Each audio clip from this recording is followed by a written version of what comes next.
And I would like to introduce our presenter this morning, Veronica Willetto DeCrane. Next slide, please. Veronica is Diné of the Menehogans clan and born for the Mexican clan. She has extensive experience providing training and technical assistance to reservation schools and other agencies. She has supported school turnaround, parent and community engagement, youth leadership and development, after-school programs, culturally responsive education, systems change, and various behavioral interventions and supports frameworks.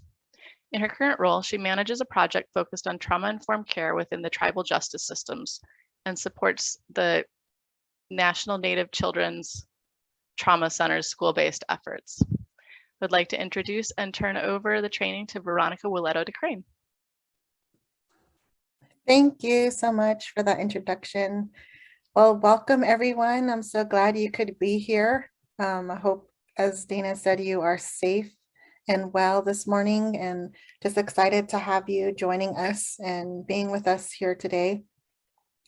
As Dana said, I am a training and technical assistance manager with the National Native Children's Trauma Center, and I am Diné. I grew up in New Mexico on the Navajo Reservation, and I currently live in Montana with my family. So we do have a lot of snow here this morning, piles and piles of it. So excited to get that moisture, and it looks nice because I'm sitting inside, but staying warm. But thank you guys for joining us today, and we're going to go ahead and get started. And thank you for sharing your strengths in the chat.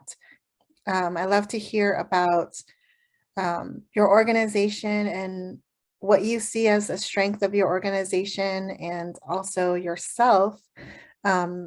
If you're comfortable sharing one of your strengths, so feel free to continue to do that in the chat if you haven't done so already. So we will be talking about cultural humility today, and you may have attended other types of cultural humility trainings. So we just want to go ahead and just provide a shared definition as we move forward through this training, so we can come back to this as we are diving into some of the content and some of the objectives, and just reminding ourselves of what it is that we are here for today. So this is a definition on the screen that you might find helpful. It's having a sense that one's own knowledge is limited as to what truly is another's culture. I think previously in various fields, people have talked about cultural competency and trying to build competency in another's culture. And so I think that term has shifted now to cultural humility because of the sense that we really can't truly and fully be competent in another person's culture that is not our own. And so recognizing that, but with cultural humility, we are focusing on others and on their experience, their lived experience, and their worldview. And we are learning how to demonstrate respect for others, and also as we wrestle with our own beliefs and our own values and worldview, and the tendency to want to raise that above others because they are our own. So we also address, looking at the issue of superiority. We also look at being open-minded and being open to new information, entertaining hypotheses rather than drawing conclusions. And also, as we're doing this, sometimes we may end up challenging our own thoughts and beliefs and behaviors. And so we take that time to reflect, we take that time to evaluate ourselves, and even to critique ourselves. And then as we are learning more about others and their cultures, we are also willing, with that humility is really that willingness for someone to tell you that you don't get it, and realizing that you may have some limitations in your knowledge and understanding about others and their culture. So this is a shared definition we're going to move forward with today. I do want to provide a few disclaimers. So for one, we will be talking about power, privilege, and race. So this may be uncomfortable at times, and it may challenge our paradigms. And it may be difficult even to kind of think about those things or to talk about them, because we are going to be doing some breakout rooms. So I just encourage you to step out of your comfort zone, and knowing that in that uncomfortable space, that is where we grow and where we learn. And then also, doing the best we can to help others feel safe in this space, and to feel safe enough to engage in this process. And then because we are focusing on tribal communities, knowing that everyone is on a spectrum of knowledge about American Indians, and so there's no judgment about how much or how little you know. And even being American Indian myself, being Navajo Diné, knowing that it doesn't mean that I'm an expert on all things regarding American Indians or Alaskan Natives, or even about my own tribe or about my own culture.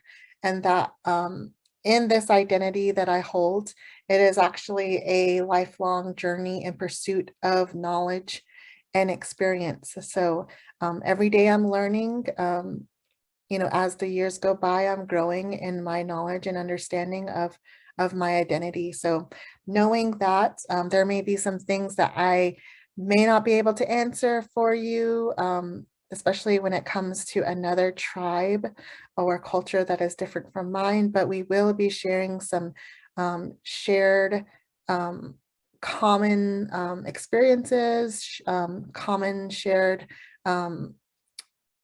strategies that may be helpful as you learn more about American Indians, and as you're growing in your knowledge and how to work with tribal communities. So knowing that we may be having some tough discussions, I wanted to begin with just some group agreements. So these are just some that I thought about and came up with that we thought may be helpful for this space today, but I also want to encourage you to add anything that you would like to, that you think is important. Write that in the chat. But we will be encouraging everyone to participate the best that you can, as much as you're able to. And then whenever we do participate, just reminding ourselves to speak with kindness, to be authentic, and to share what we've learned. If we've learned something from someone else, not sharing their story, because that's theirs to share, but to share what we've learned. And then whenever we are not speaking, just be respectful of others when they are speaking, and then doing our best to listen and stay focused. And that's just a good way to show respect to others in this space. So let me see if there's anybody else, if there's anyone that wants to share any group agreements that we can add to this.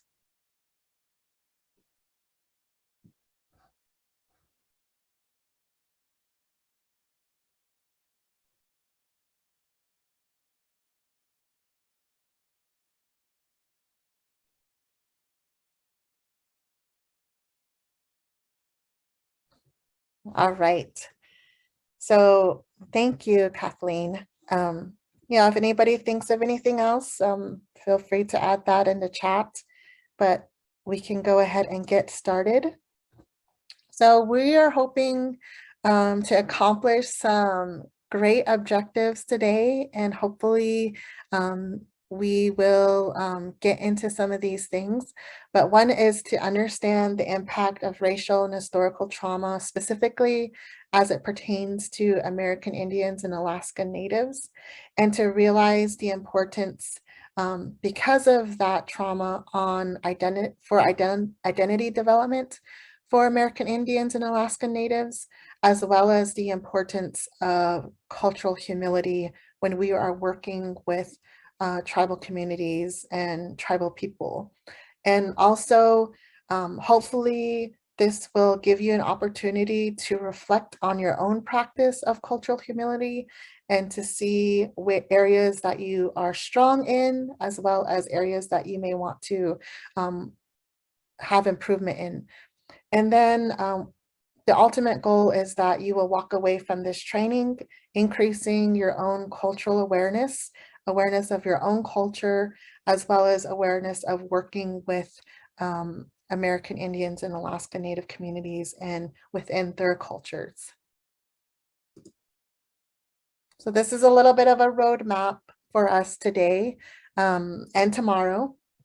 So we're doing this opening and then we'll be moving into the topic of identity development and understanding ourselves. And then we will talk about power and privilege and how we see others. And then we will break for the day, and tomorrow morning we will come back and we will spend the remainder of the training focused on principles and strategies for putting cultural humility into practice.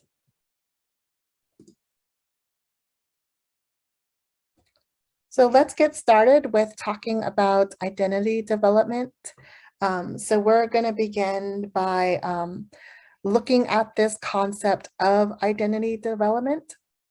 So identity development in a society as diverse as the United States is sometimes complex.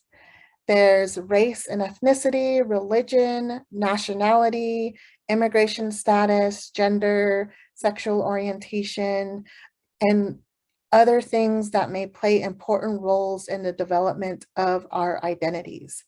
In the United States, we simultaneously celebrate the rich cultural diversity that racial and ethnic differences offer, but at the same time, you may also realize that there is fear or avoidance, personal and interpersonal tensions that can be brought about by racial and ethnic conflicts.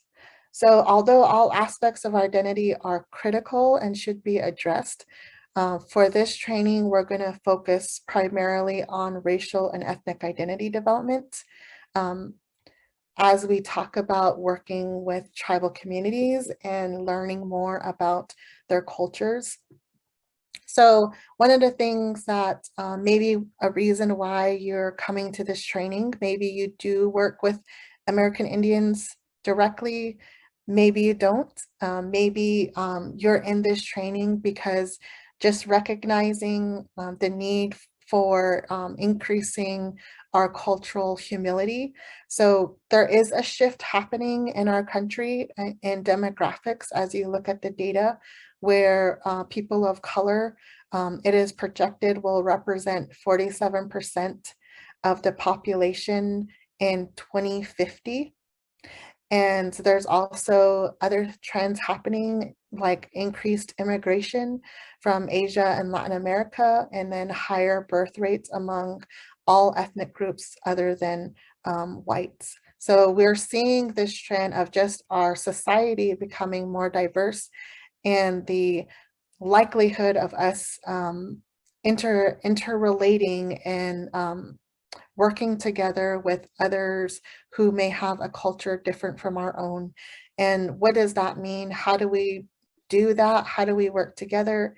How do we focus on celebrating each other and supporting each other, even with our differences, and also finding those commonalities?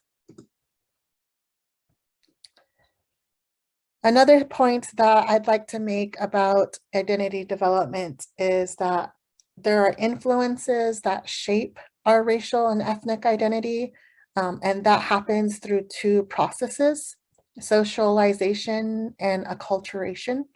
So socialization, in a very basic terms, is learning to behave in a way that is acceptable to society. So it's that interaction that we have with others in our society.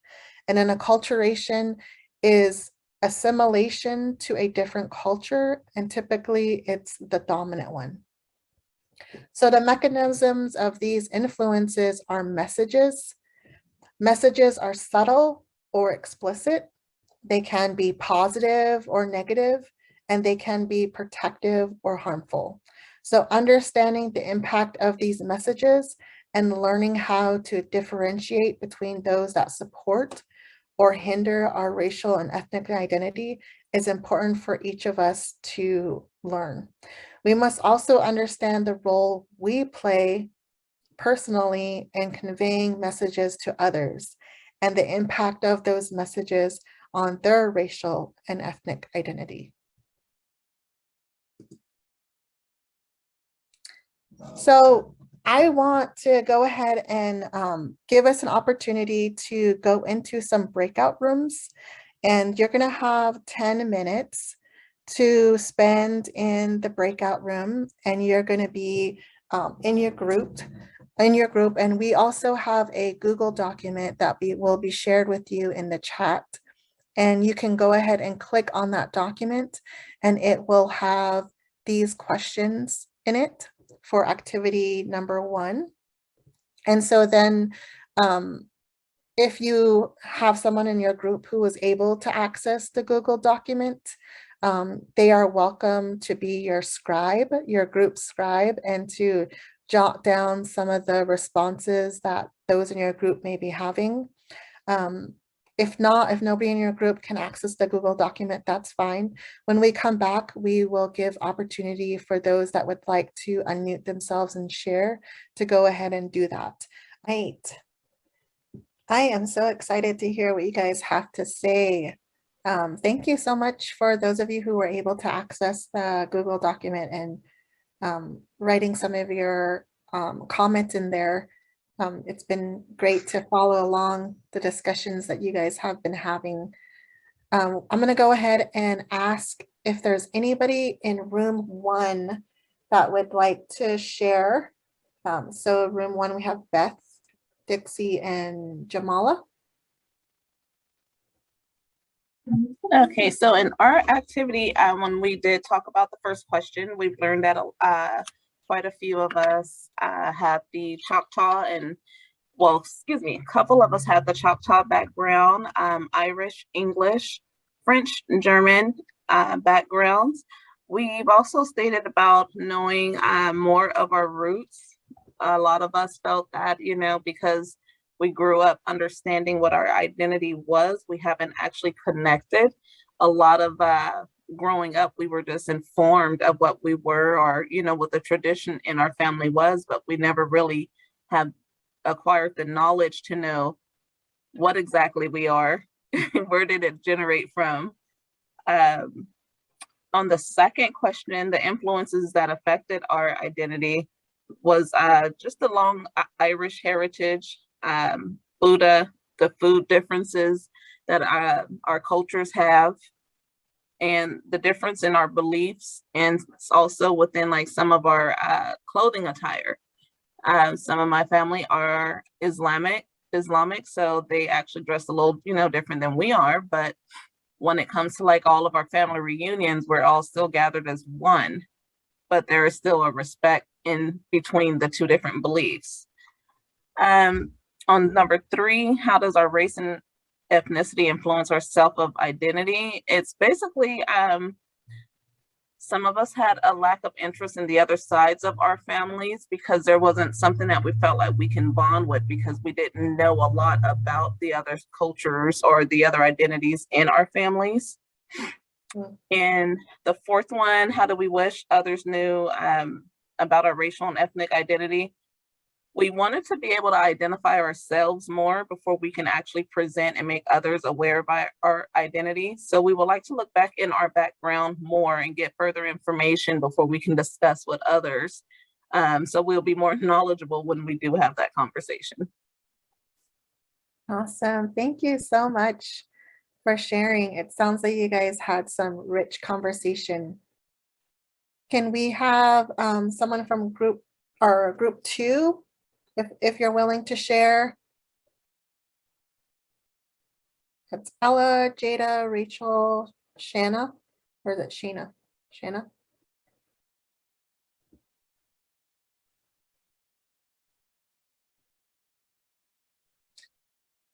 I think someone is speaking, but Yes, sorry. okay, that's okay. Sorry about that. I didn't realize I was looking at the form. And my name is Jada, and I was in group 2 as well. So I was saying, I'll write down what we have. We only got through the first 2 as we were having the discussion, but I wasn't able to get through the other 2. The first question, as far as how we describe our racial ethnic identity, and if I'm mispronouncing the tribes, please let me know or correct me. And so we had Karuk, a tribal nation in Northern California, and Meskwaki. Am I pronouncing that correct, I hope? And Black is what I said. And so, oh, okay, great. And so as far as the second question, we were talking about, again, what has influenced the different customs and cultures and affected the racial and ethnic identity. And so one of the things that was a theme was not being grouped in the term Indian. It's difficult to describe that, where people will think, I believe, that all Native Americans are the same, and they are very much so different and have different customs and cultures that people tend to forget. Everyone doesn't have the same, wear the same clothes or do things the same. And so people kind of forget that, and they have this kind of Hollywood idea of what Native Americans are. And so there's so much variety within that as well. And we did not get to the other 2 questions. That's fine. Thank you so much for sharing. Can we have someone from group 3? Jolene, Maria, Patrick. If someone's comfortable sharing.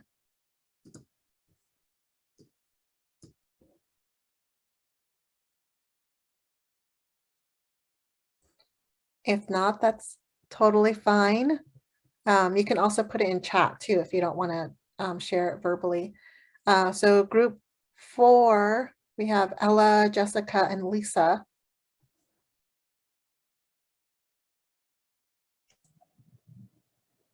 Go, Jessica, go.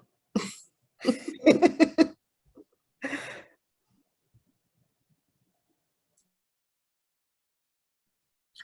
want to share your responses, Lisa, and then I can share mine. I'm not sure if Ella got to share. We were having some audio problems. Oh, okay, I hear some of the echoing. I know, I'm sorry. There's 4 of us and we're on the same row. Oh, okay, okay. That might be the issue. If you feel better, you can, with it, you can share it in chat too. Okay, sounds good. But we can also, just for those who can't access the Google document, but all right, let's see.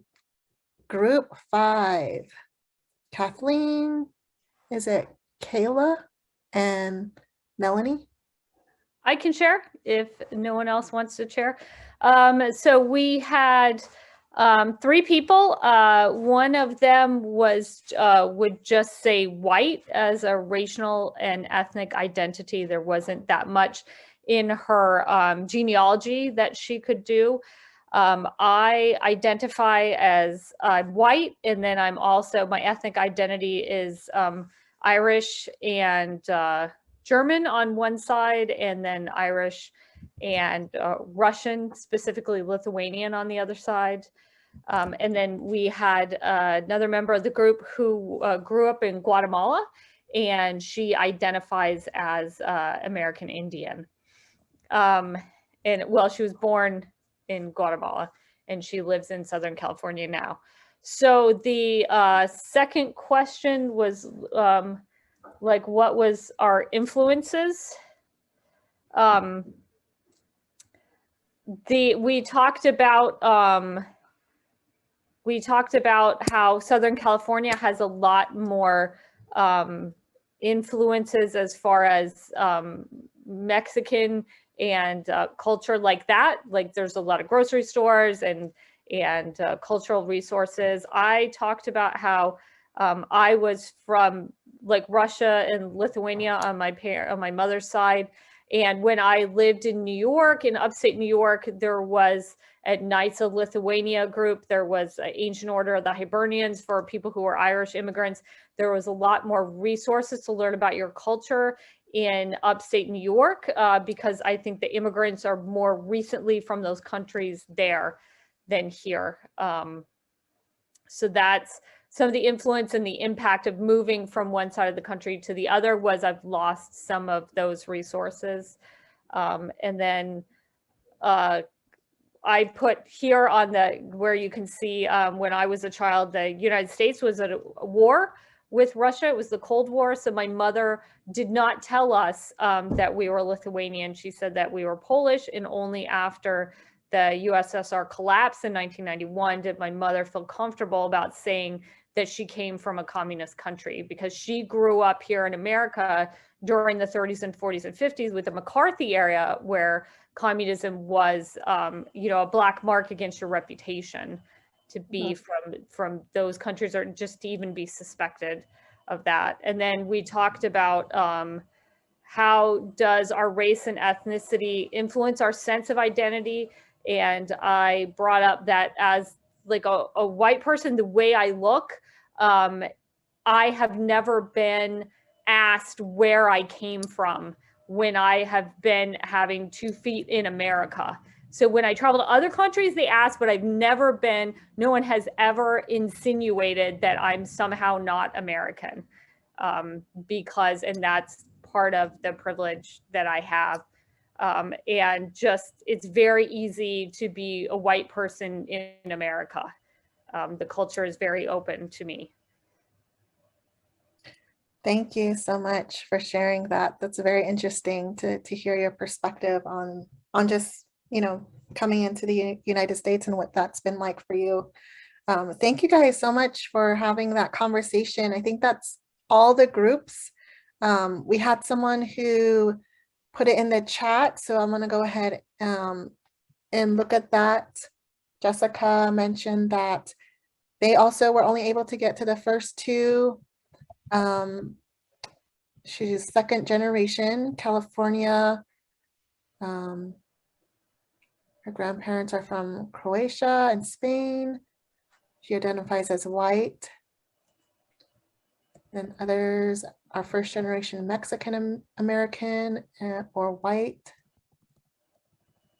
Influences included immigrant experiences and an urban working class. Awesome. Thank you so much for that conversation. I think it's important, if you've never been asked, maybe you've never had somebody ask you this, but it is, I think, helpful to our conversation because I know in my experience as being an Indigenous person that I am often asked, who I am and where I come from. And just from those that are not from my own racial or ethnic group, but also even from within my racial and ethnic group, I get a lot of that question from others who just want to know, what tribe I'm from, where I live, and if I know so-and-so. So I get asked this question a lot. But I'm glad you guys were able to have this conversation a little bit. We're going to go ahead and move to the next slide. So we're going to talk a little bit about this process of just learning who we are. And so we're all going through this process. We start from when we're younger and, we go through different experiences. And as we're getting older, we kind of have different views of who we are, and it may morph over time. We may deepen our knowledge of who we are. We may, you know, be able to access some of that information about our heritage, about our race, and about our ethnic identities. So without understanding ourselves and where we are in our own journey with racial and ethnic identity development, we may send messages that negatively influenced, that are negatively influenced by our own personal biases. So these messages may create barriers for others and those we work with. So this self-exploration looks at how we define our own racial and ethnic identity and how we think others see us. It helps us answer important questions that we may have. So understanding ourselves involves both honest exploration and assessing ourselves. And for honest exploration, race and ethnicity are sometimes uncomfortable to address. Often we find it easier to look outward at others than to look inward and explore our own lives. Recognizing our levels of comfort and discomfort, using honest, open reflection is the only way to move forward in our personal, racial, and ethnic identity journey, and to help others move forward in their journey. And then for assessing ourselves, depending on how we fit or don't fit within mainstream society, the challenges we face around racial and ethnic identity may be very different. For some of us, particularly those who fit within mainstream, the challenges have been less visible and in some cases minimal. The reality for others is the challenge of having to daily face the burden of being defined and judged by race and ethnicity. Generally speaking, there are 4 stages of this identity development. The first stage is at the bottom, relative unawareness. This is when racial and ethnic differences are recognized, but race or ethnicity has low salience and is not considered an important aspect of life. Usually in this stage, acceptance of negative stereotypes about people from other races or ethnicities, or about people from their own racial and ethnic group is common.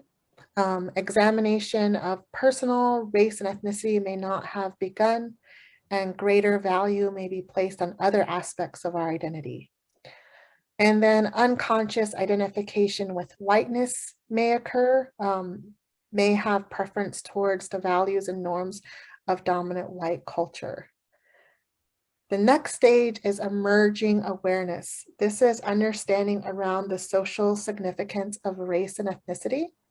It's realization that in a society of multiple cultures, people are sometimes treated differently and even badly based on their race and ethnicity.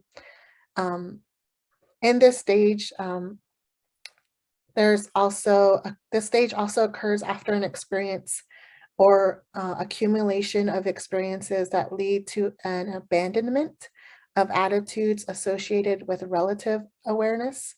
Reactions at this stage will be varied and may include confusion, anger, guilt, depression, self and group appreciation, or even deprecating attitudes and behaviors of ourself or our group.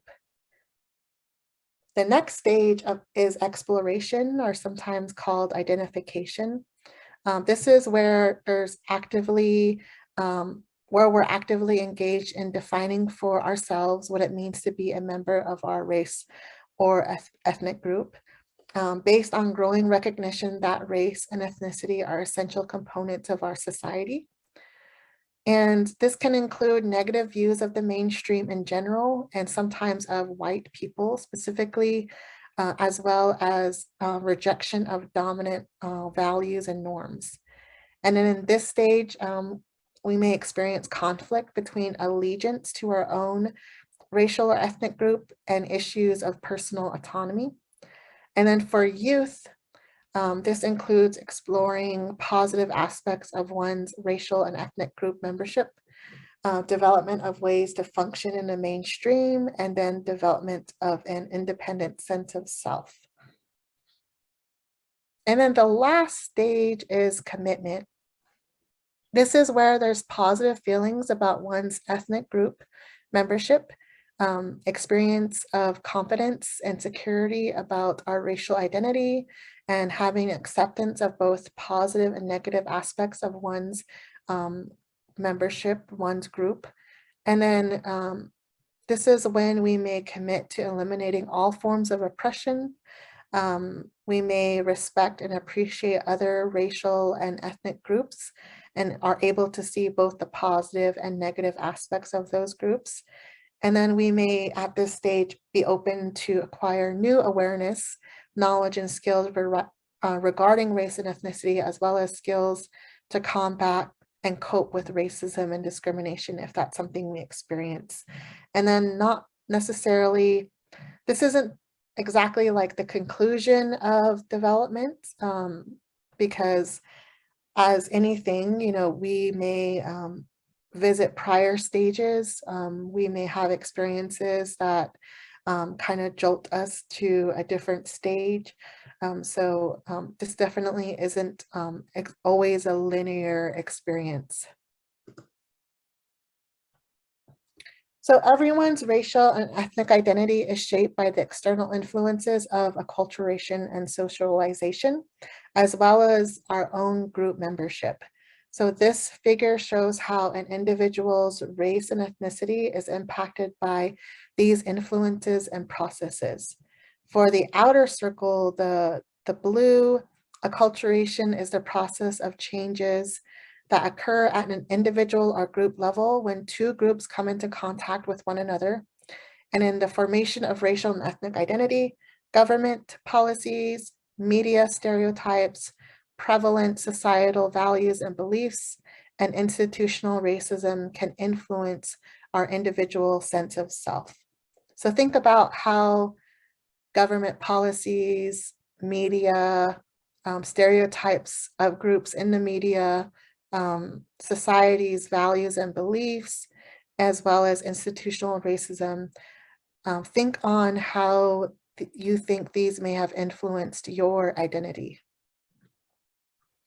For the middle circle, this is when racial and ethnic identity refers to the influence of significant others that affect the way one behaves, thinks, and feels about our membership.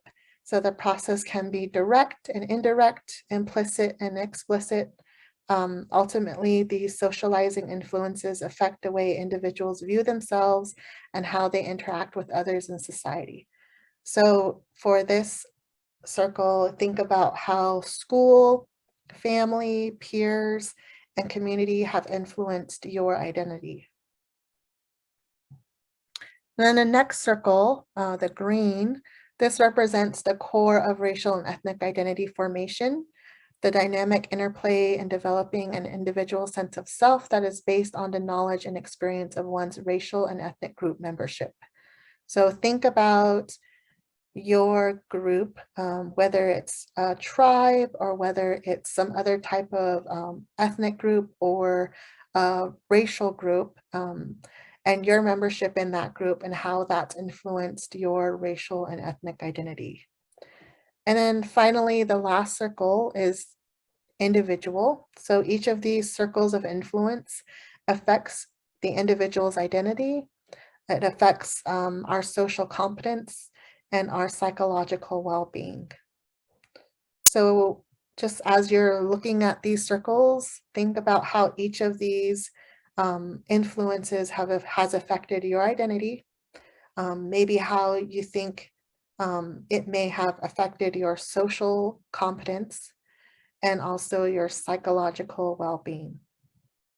For some of us, being a member of a racial or ethnic group may have had a positive impact on us.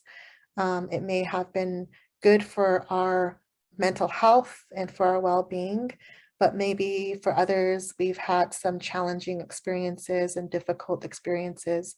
So everyone's experience is different. So just kind of think about how you've been influenced. And then messages, we talked about messages play a significant role in the processes of acculturation and socialization. In a society of multiple cultures, government policies, media stereotypes, prevalent society values and beliefs, institutional racism, prejudice and discrimination toward people of color, they all impact our individual identity. So to counterbalance these impacts are these protective messages. They also help to build a realistic awareness of injustice and how to avoid giving up all hope for the future. So we used protective messages as well as proactive messages. So this on the screen are examples of proactive messages. So with proactive messages, they highlight cultural history and individual talents. They encourage success based on individual abilities and traditional cultural strengths.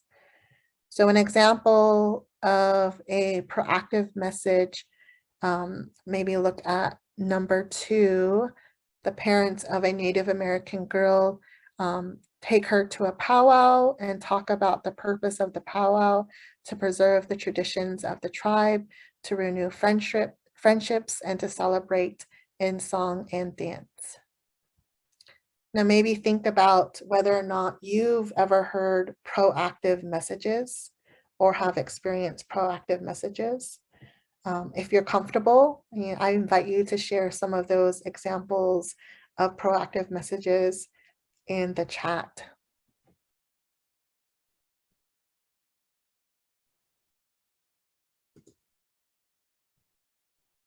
So the other type of messages are the protective ones, and these remind and prepare youth to face hostility and racism in the mainstream. We may also still use them in adulthood. So if we look at example 1, a Native father sits with his 13-year-old and tells him that he wants him to work hard in high school and make good grades because Natives have to work harder to make it. So that can be said probably in other types of groups, other types of scenarios.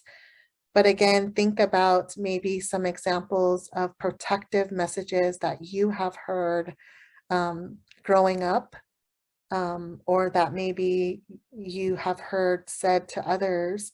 And if you're comfortable, share some of those protective messages.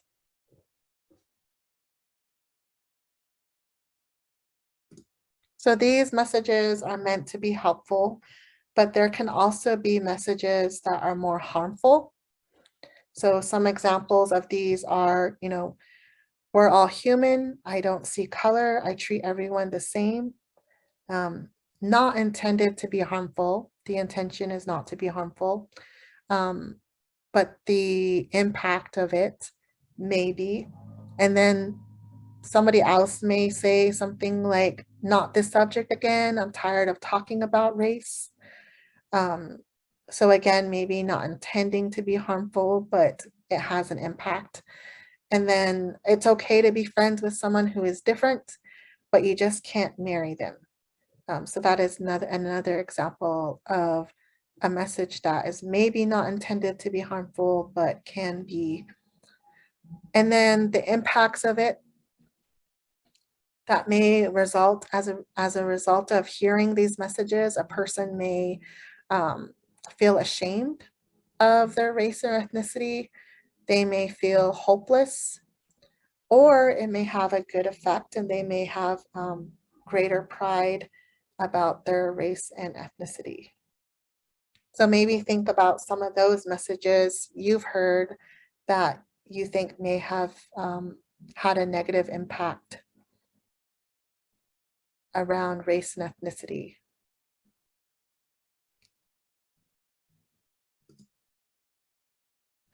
So we're going to go ahead and get into our groups again.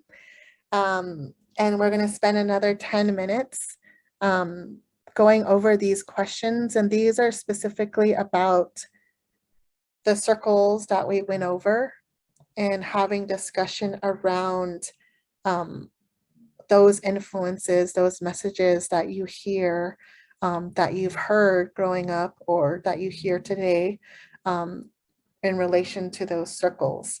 So again, the Google document has these questions in it, but we'll give you 10 minutes, and I believe Dana is going to launch and give you guys a chance to jump in and continue having conversation with your group. We were just really getting into that conversation. Oh no.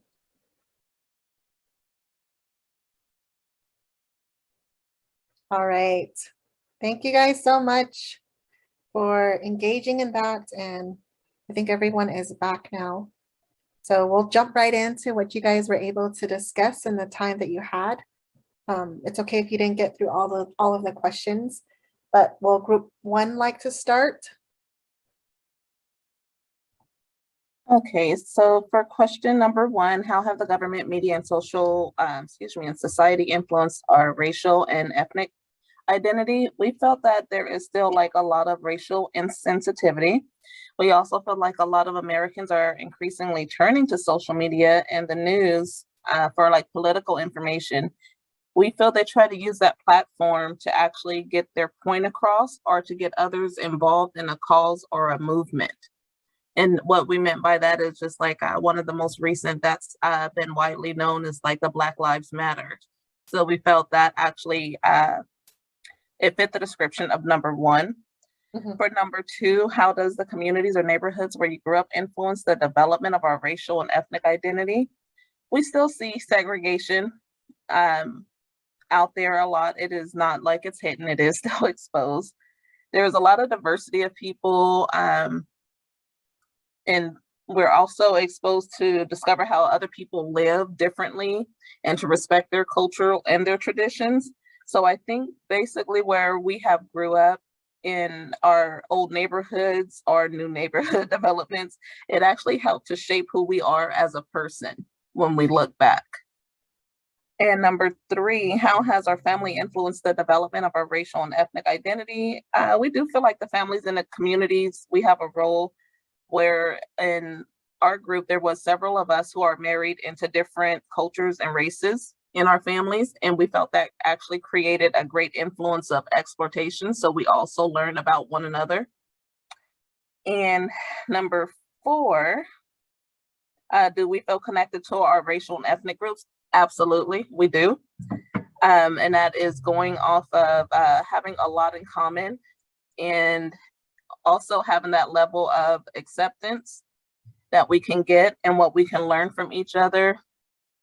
We also see that a lot of couples and a lot of families who are in different backgrounds, they actually have more in common than they really actually think they do. And we actually get a lot of understanding from each group that we are affiliated with. So we let the relationships reflect that.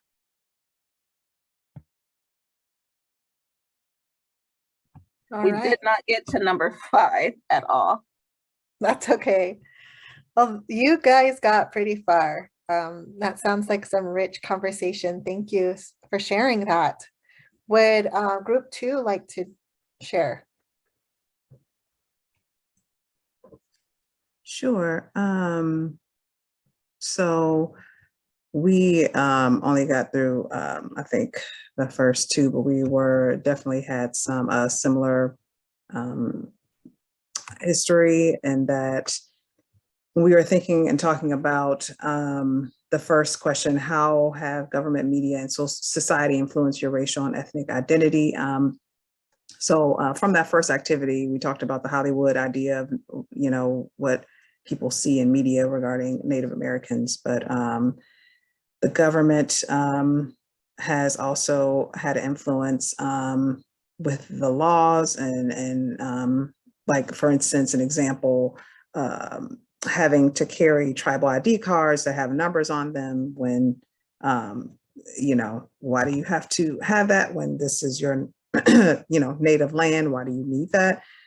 And like, as far as media, some of the stereotypes that you'll see, and such as like, I happened to mention watching or having my son, he was watching a cartoon, and it's one of the older cartoons, but just racially insensitive cartoon. And so, you know, as a parent, you're sitting there or not sitting there actually at the time in there cooking or whatever. And it's like, oh, okay, yeah, you can watch cartoons. And then, you know, coming back and sitting with him and like, wait, it was just something that I had to then sit there and talk about how it was something that we don't identify with at all. And these are some of the cartoons that were, you know, played back in the day, and just have that discussion when I wasn't ready to have that discussion at that point. And so just certain things that you have to think about because you are always in this, as someone mentioned, I think Sheila, having this, the government or society leaves you guarded. And then when you do kind of put down your guard, it's like a slap in the face. In that then you're trying to, you know, again, like have this discussion about, you know, a cartoon, something as simple as innocent as that. And so those are just some of the things that we kind of mentioned. And that second question in regards to how did communities or neighborhoods where you grew up influence the development of your racial and ethnic identity? We talked about majority, or I think all of us living in all white, some conservative communities, some that were lower income communities, but not having that history being taught or that culture celebrated. It was more having family and people surrounding us, providing us with that history and that richness. So Awesome. that's the end of our, yeah. Thanks. Group 2, great job. Group 3, would you like to share? Yeah, I'll share. And sorry about the confusion last time. We had miscommunication on who our presenter was going to be. And yeah, so anyway, yeah, so our group is pretty interesting in that there's a lot of diversity even amongst the three of us. You know, myself being just a white man, and then Jolene and Maria coming from much more diverse backgrounds. And so as far as like question one, like the media influence, I kind of talked about how as a white man, the media is kind of set up to, you know, sort of promote white privilege, and, you know, everything's kind of tailored to that type of community, unfortunately. And then we also talked about, you know, for minorities and people of color, how the media will often, I don't know if tokenism is the right word, but in a sense, will sort of highlight accomplishments of, you know, people of color, or, you know, like, oh, you know, so-and-so rose out of poverty in, you know, to end up going to college and was accepted at like 10 different universities, and how it almost kind of creates this air of like, you know, people that are coming from minority communities having to work even harder to sort of demonstrate their worth or demonstrate their accomplishments, where it's kind of like taken for granted for just like the white community, which is totally unfair. And so for number 2, again, kind of polar opposite sort of experiences between myself and my 2 partners.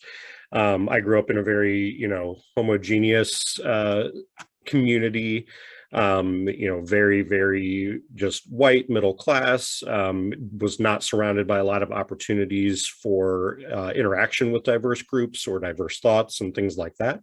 Not because my family or parents were against any of those things. It just was just not the nature of where we lived out in the suburbs. But Jolene and Maria talked about growing up in, you know, kind of different types of melting pots, that they were surrounded by people of different cultures and different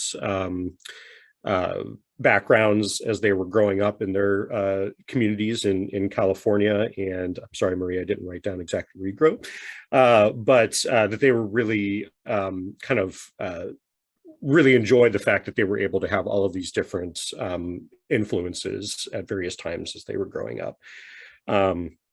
And then as far as the third one, Again, I kind of talked about how, my parents were very supportive in us, learning about new cultures and experiencing new ideas and meeting new people that weren't like us. It was just a matter of opportunity until, I kind of got to the age where I could go off and go to college and be around more diverse groups. But they were really supportive and really welcoming. And so, yeah, my two partners both kind of expressed that as well. Except one of us did talk about how even growing up in sort of a melting pot or amongst a bunch of different influences and different groups of people, that sometimes there were sort of like racist comments that were made by members of the family, especially around someone's skin color. And having to kind of come to terms with that and call that out amongst your family members when you're seeing it. And how do you kind of work through that dynamic? So, and then we didn't quite get to 4 or 5. So, Well, that has been some great conversation you guys had. Thank you for sharing that. Would group 4 like to share?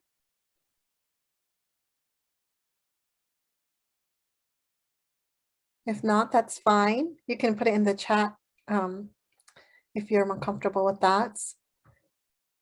Then group 5.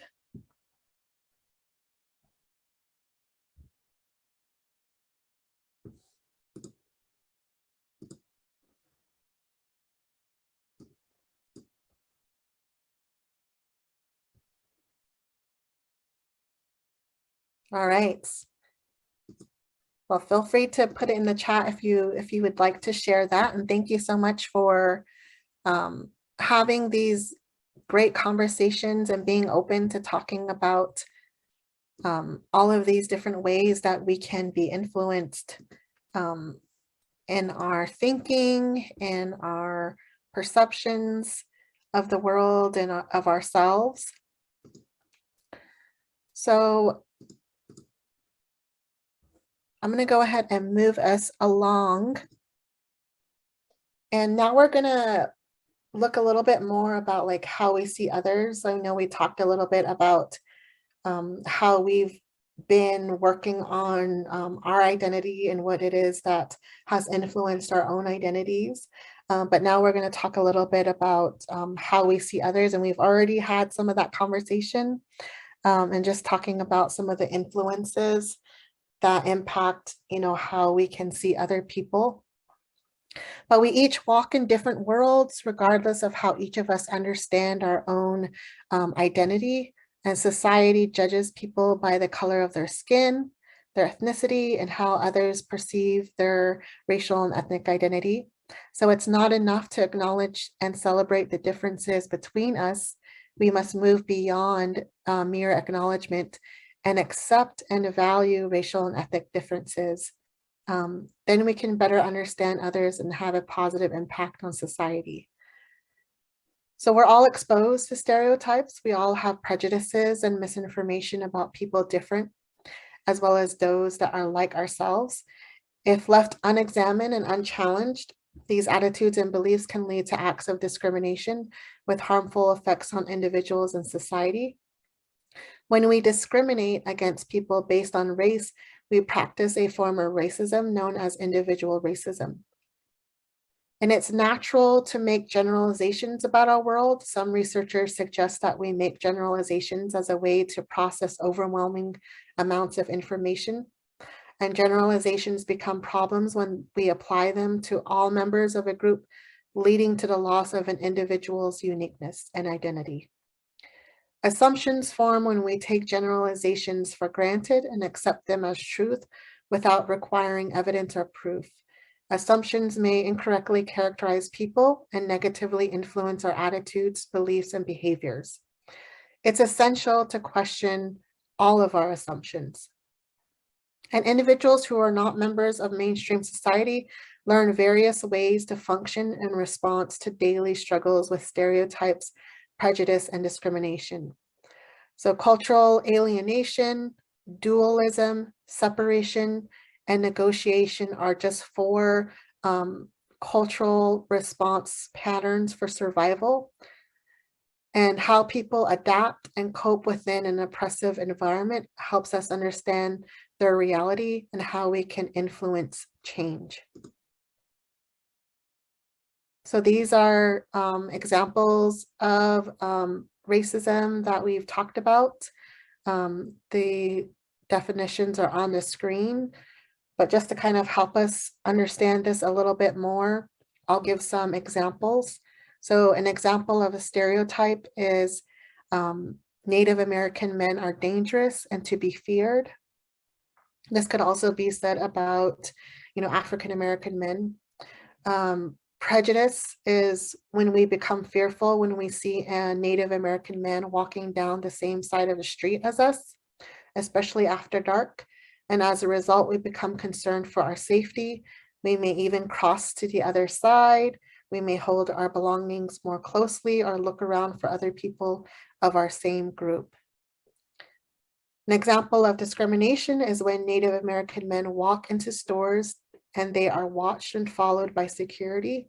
They are more often pulled over by police while driving, even though they may not have visibly done anything illegal. And then an example of racism is, I know here in Montana, there's just a high rate of Native American males that are arrested and that are in prison, in our prison systems here in Montana. And so that may be similarly the case in your state.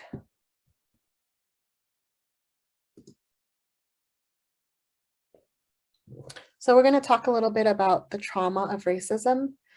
So racial trauma refers to the cumulative effects of stress, both physical and emotional, due to racism. And racial trauma involves ongoing exposure, re-exposure, and injury on the collective, as well as individual levels. So it is experienced through unintentional comments, passive-aggressive actions, omission or exclusion due to the color of someone's skin, failure to intervene or offer support during overt racism, or just obvious behaviors rooted in racial bias. But it's also discrete events that look like harm or injury, humiliating or shaming, and witnessing harm to others based on race. So when we are watching someone else experience racism, that can affect us as well. Racial trauma is also in the institutional and structural levels. European settlers who enslaved Africans and enacted genocide on Native American communities brought racial trauma to the United States. As we just learned, the impact of this historical and intergenerational trauma continues today in our society, then develop systems based on race, gender, and religion to dictate how our society was ordered and how power was assigned and who got resources like jobs, food, and housing. And then these initial structures became embedded in laws and practices, which have resulted in a long history of bias, disadvantage, ill treatment, violence, and exclusion toward racial and ethnic minority groups. So Jim Crow is a powerful example of this. So is the use of blood quantum to determine a person's tribal membership. And then these disadvantages, ill treatment, violence, and exclusion still exist today. And it's evidenced by disproportionality and disparities that we find in different systems in our society, like education, health, law enforcement. And people of color experience higher levels of trauma and adverse life experiences compared to their white counterparts. And racism and race-based violence are fundamental causes of health and mental health inequities and poor outcomes for people of color. So at an individual level, people of color experience increased risk of PTSD, depression, and substance use due to chronic experiences of stress, threats, and violent events that occur in direct relation to race and aspects of their identity. And at a collective level, people of color experience economic and educational disadvantages and lack of access to and trust in systems due to historical lack of access. And then across generations, intergenerational and historical trauma can impact ways of interacting and alter our genetic expression. So we're going to talk a little bit more about that historical and intergenerational trauma. So Maria Yellowhorse Braveheart is a researcher who coined the phrase of historical trauma for American Indian people. And she defines it as historical trauma is the cumulative emotional and psychological wounding over the lifespan and across generations that emanates from massive group trauma. So we have to remember when it comes to Indigenous peoples on this continent and specifically in this country, that it was over 500 years that this occurred, and that even today, Native people face these consequences. So one of the biggest examples, probably the most prominent one that we are reminded of right now is of historical trauma is the removal of children from tribal communities and from their families. So in this removal, children experience very abusive environments and situations when they were sent to boarding schools. Sometimes they were only 3 years old and didn't return to their families. Some died at these schools and some did return, but not until they were 17 or 18 years old. And the environment, that abusive environment, they didn't really receive adequate education. They were forced into labor instead for local communities. And they often didn't have adequate food, and they were separated from their siblings. And so they actually didn't, even if they went together with their siblings, they actually weren't able to be around them.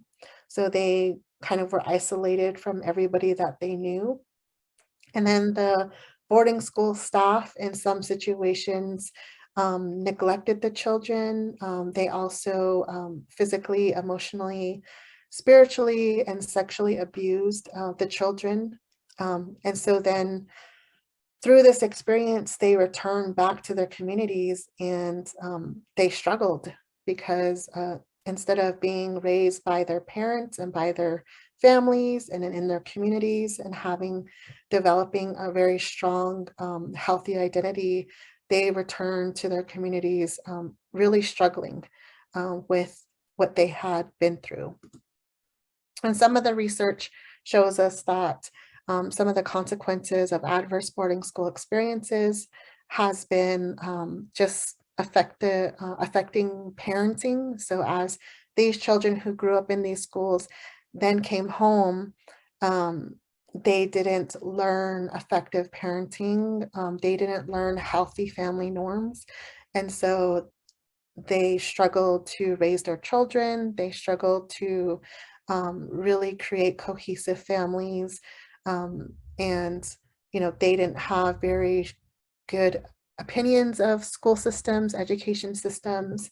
And they also had very weak spiritual and foundations and ethnic identity. And so they struggle to help their children with their spiritual and ethnic identity. So it became this generational cycle of just struggling to help children build up their self-esteem and help them learn how to cope in life and how to have hope in life, help them build up their beliefs and their values, and then their sense of self.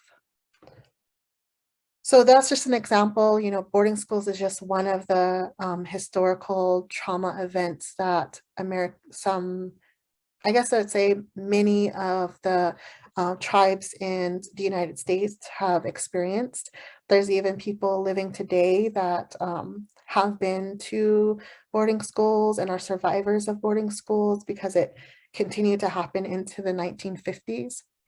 But in addition to that, there's just other historical events that have occurred. And today, people that are indigenous to this country, they are reminded of those losses, maybe loss of land, loss of culture, loss of language, loss of family, loss of just ties to maybe their ethnic, to their tribe and to their lands. And so it continues to have an impact on tribal peoples today. And in addition to that, you know, we've talked about how it has some psychological effects on individuals to where it really causes a lot of stress for them to have to think about these historical losses and about these events that started a long time ago, but often persist today.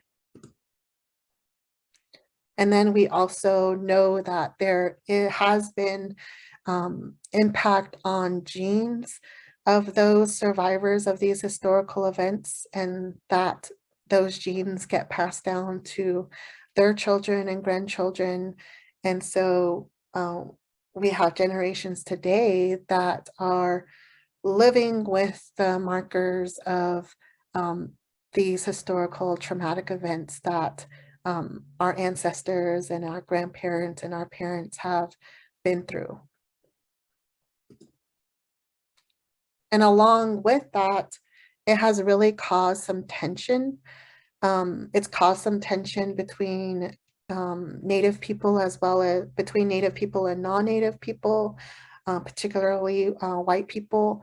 And it's also created tension between some of the service systems that we have in our society and that exist in tribal communities. And so there's this mistrust that may exist that Native people have of the service systems and those who work in them. And then there's also just a struggle that service providers have because of all of the cumulative impacts of historical trauma and how it's affecting people today.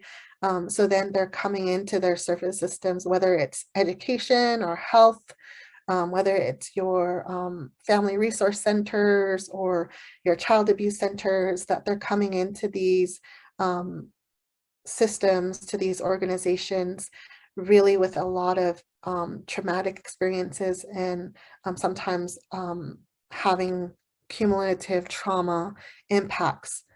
And then on top of that, we as Indigenous people struggle with just the fact that many of the services that we are afforded and are able to access come from a primarily Western perspective.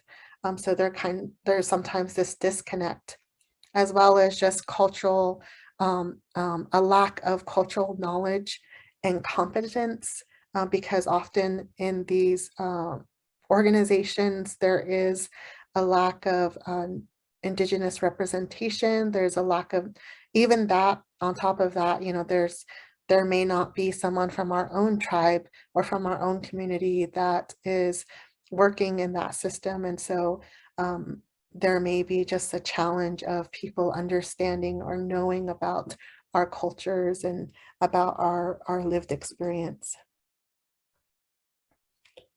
So in addition to this historical trauma that Native people continue to be impacted by, there's other kinds of racial trauma that continues today. You know, we talked about institutional racism, and this is when an institutional activity creates racial inequalities and results in the subordination and oppression of people of color. And so it doesn't matter if that activity is intentional or it's just a result of business as usual. And then social realities, institutional racism in the United States creates these systems of power and privilege, as we talked about. And that's pervasive throughout the country's institutions, including the government, education system, criminal justice system. And like many other issues, we rarely talk about race, about privilege and power. And we don't want to talk about who has it or what it is or what it's costing our society. It's difficult to have those conversations. But power and privilege based on race creates the practice of racism in the United States. And many who hold or have access to power fail to realize they actually do have it. And then power and privilege is like the air we breathe, it affects everyone. And then disproportionality refers to the situation in which particular racial and ethnic groups of children are overrepresented, or of a particular race, they're overrepresented. So for example, in a child welfare system, we have Native children that are overrepresented in foster care, and just different situations like that in the child welfare system. So this kind of leads to some of the social realities, societal realities that we may see today in many of the tribal communities that we may work with or work in. So we do want to take a few moments to do this exercise, just to kind of put our toes in the water of power and privilege, and to be able to just kind of take a quick reflection on our own privilege. So we do have a handout on privilege, a privilege worksheet that you're welcome to look at. But in that handout, it talks about different types of privilege, but for this exercise, we're going to be looking at race privilege. So we are going to take a few moments and I'm going to have you look through these statements on race privilege and just kind of take a sheet of paper and just mark down a 1 next to each statement that you agree with, that is true for you. And if it's not true for you, you can make a 0 or just leave it blank. And then we're going to take our total race privilege score. And so a poll is going to pop up and you're going to enter your score. But before we do have that poll pop up, we just want to give you a few minutes to just read through these statements and to see which of them is true for you. I hope that was clear instructions.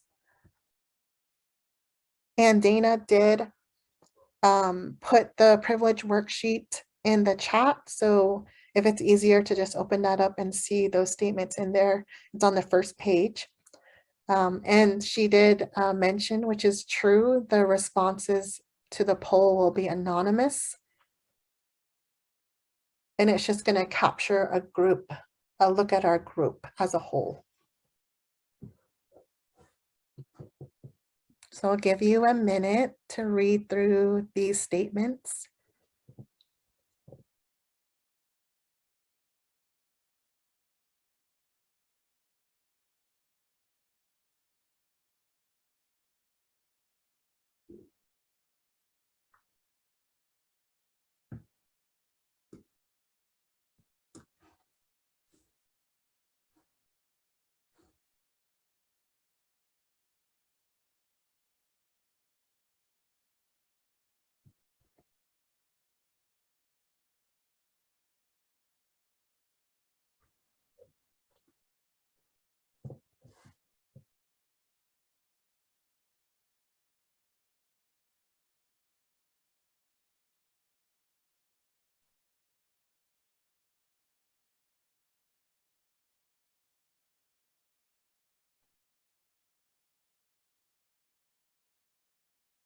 All right, so the poll is going to pop up. So I think people are ready for the poll, and just go ahead and select your answer. If you were only able to say that one of the statements was true for you, you would select 1. If all 8 of them was true for you, or maybe none of them were true for you, you can select 0.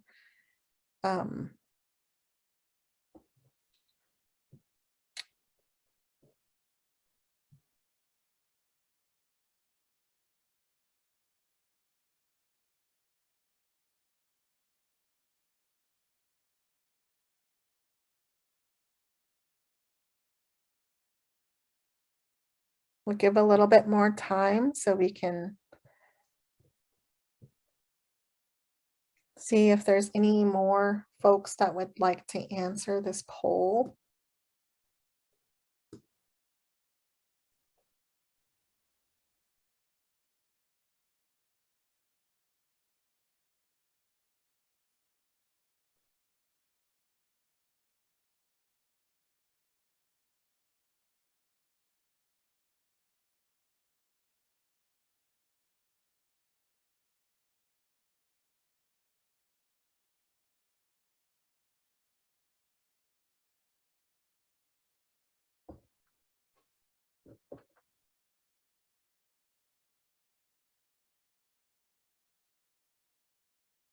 Is it not coming up for you, Casey? The poll? No, it didn't pop up. Oh, weird. I don't know if Dana can do anything about that. I don't think I'm able to do anything on an individual level. Okay. Casey, if you're comfortable posting, that's great. If you're not comfortable posting, that's okay too. Just in the chat. Okay, I can do that. So I think we've reached majority. So we can go ahead and end the poll.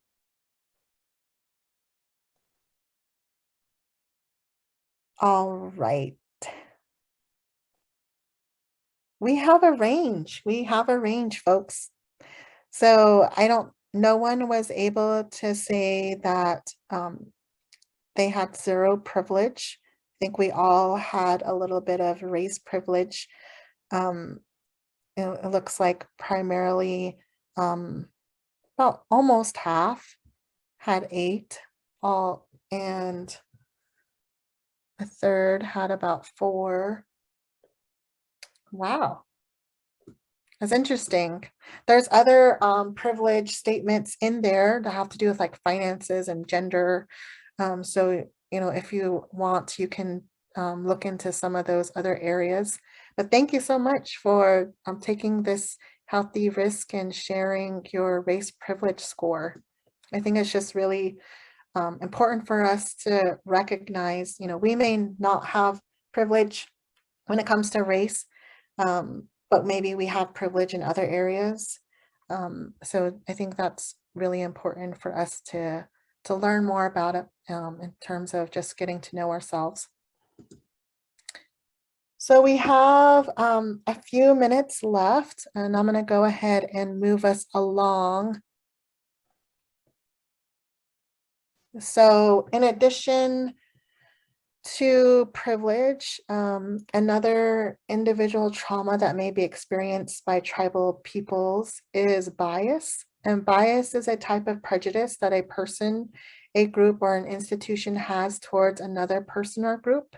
So you and I can have biases, and these can be conscious, meaning that they are explicit. We know we have them, and yet we still have them. Or they can be unconscious, meaning that they are implicit.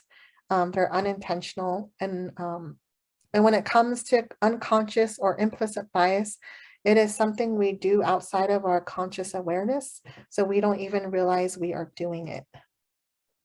I'm going to go ahead and show a video and just to provide a disclaimer, me and my disclaimers, it's going to have a word in there that you might not be a fan of, but I hope you'll forgive me for that.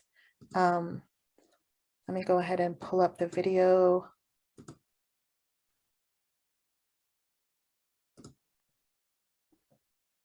Hello? Oh, there it is. Okay. Think that microaggressions are a problem? Oh, you're so well spoken. Oh, just imagine, instead of being a stupid comment, a microaggression is a mosquito bite. Ugh, it's a compliment. Mosquito bites and their itch are one of nature's most annoying features. But if you're only bitten every once in a while... No, where are you really from? Cleveland? Sure, it's annoying, but it's not that big a deal. The problem is that some people get bitten by mosquitoes a lot more than other people. I mean, a lot more. Whether it's on a date, Oh, your English is so good. Excuse me? going grocery shopping, You know, everything happens for a reason. I'm just buying apples. commuting to work, So when are you gonna have a baby? watching TV, We have to keep the Redskins name. It's part of our culture and history. or just walking down the street with your partner. I couldn't even tell you were gay. Mosquitoes seem to pop up everywhere. Do you know John? Give me shopping advice. I love Cher too.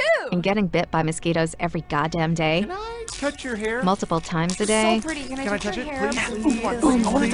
Can I please? is fucking annoying. And makes you want to go ballistic on those mosquitoes, which seems like a huge overreaction to people who only get bit every once in a while. It's just a mosquito bite. Who cares? Just another angry black woman. Of course, beyond just being annoying, some mosquitoes carry truly threatening diseases that can mess up your life for years. Astrophysics? Maybe you should try less challenging, Major. Ow, my dreams. And other mosquitoes carry strains that can even kill you. He looked like he was up to trouble, okay? I felt threatened. So next time you think someone's overreacting, just remember, some people experience mosquito bites all the time. You're all so exotic. Wow. And by mosquito bites, we mean microaggressions.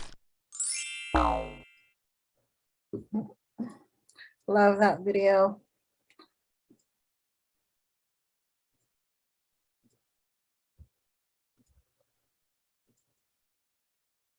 All right.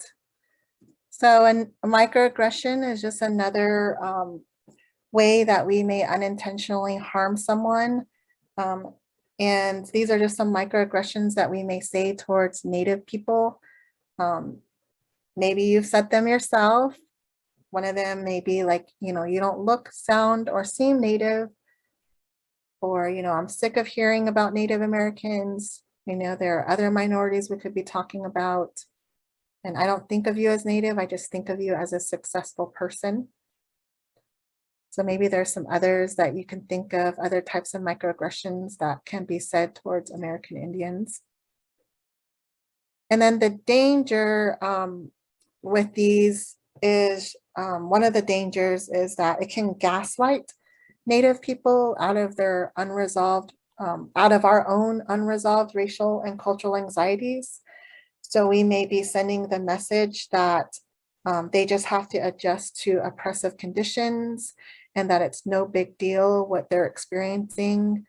And so we may actually be sending messages that encourages them to just cope with what they're going through rather than to advocate for themselves or speak out against it. And then another way that we may unintentionally harm Native people is that through color blindness. So color blindness is a common reaction to racism. We think that if we just don't acknowledge differences, that will end racism. But in actuality, what it does is it causes us to invalidate the experiences of Native people who do experience racism and who's can't really walk through a colorblind society because they're impacted by just these racial experiences that they're having. So that's another way that we can unintentionally harm another person. So we are ending now, but I do have a take-home activity for you, and this is in the Google document. We are coming back tomorrow morning, and so I just want to give you a few questions to reflect on tonight. Look at your own life. What are some of the costs of racism you have experienced? And what are some of the costs of racism you think Native people have experienced? And are there things in your life you could do to decrease the cost of racism for Native people? And that third question will be going through those principles and practices for serving tribal communities, working with tribal communities tomorrow. So we'll be able to cover some of those things that you can, action steps that you can take. To start, you are joining us for part 2 of Cultural Humility, Working in and with Tribal Communities. Our presenter is Veronica Woletto of the National Native Children's Trauma Center. And we did brief introductions yesterday, so I'm going to turn it over to Veronica now so we can get started right away. If you are new, if you are just joining us today for part 2, if you would drop your name and your organization in the chat, that would be very helpful for all of us to see who else has joined us. Veronica, I'm turning it over to you. Thank you. So I introduced myself yesterday, but I just want to say good morning.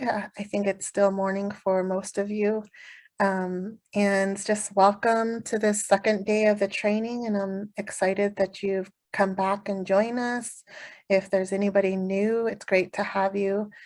So I'm just going to go ahead and move forward and just remind us of those group agreements that we talked about yesterday as we continue to have this conversation around cultural humility, just reminding us when we participate and encouraging you all to participate as much as you are able and comfortable in doing so, that when you speak, just speak with kindness, be respectful while others are speaking, share what you've learned, and not another person's story, and just be authentic and try our best to stay focused as we learn from one another. So those are our group agreements for today. And just to remind you all that this is our journey. So yesterday we focused on identity development, where we learned a little bit more about ourselves, and then we talked about power and privilege and how we can see others through that lens, those lenses. And today we're going to focus on some of the principles and strategies that might be helpful for you to put into practice cultural humility when you're working with tribal communities. So let's begin. Oops. I think we had a poll. We do. Do you want me to go ahead and launch it, or do you want Yes, to tee it up a please. little bit? So we're gonna go ahead and launch a poll. And before we get started on just talking about tribal communities and how to work with them, we just want to gauge where everybody is coming from. So with this poll, just from your best judgments, what do you think is your level of knowledge and understanding of American Indians and Alaska Natives? What has your learning been so far?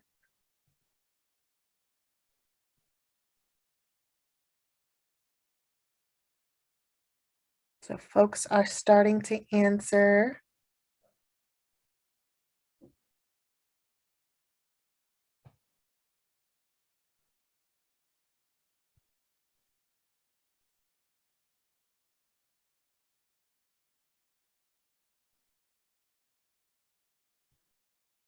I think we've got mostly everyone. We got a few left to answer. So we'll just give you one more minute to just have a chance to answer if you would like to.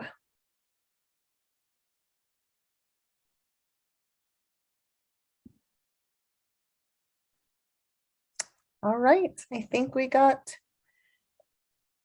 pretty much everyone. So as you guys can see, we have a range of knowledge.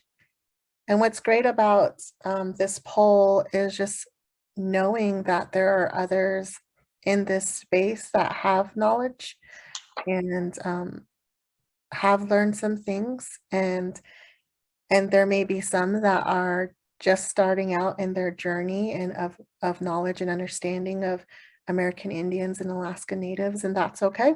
Everybody's on that spectrum, so it's great to see where everyone is at. Thank you so much for answering that.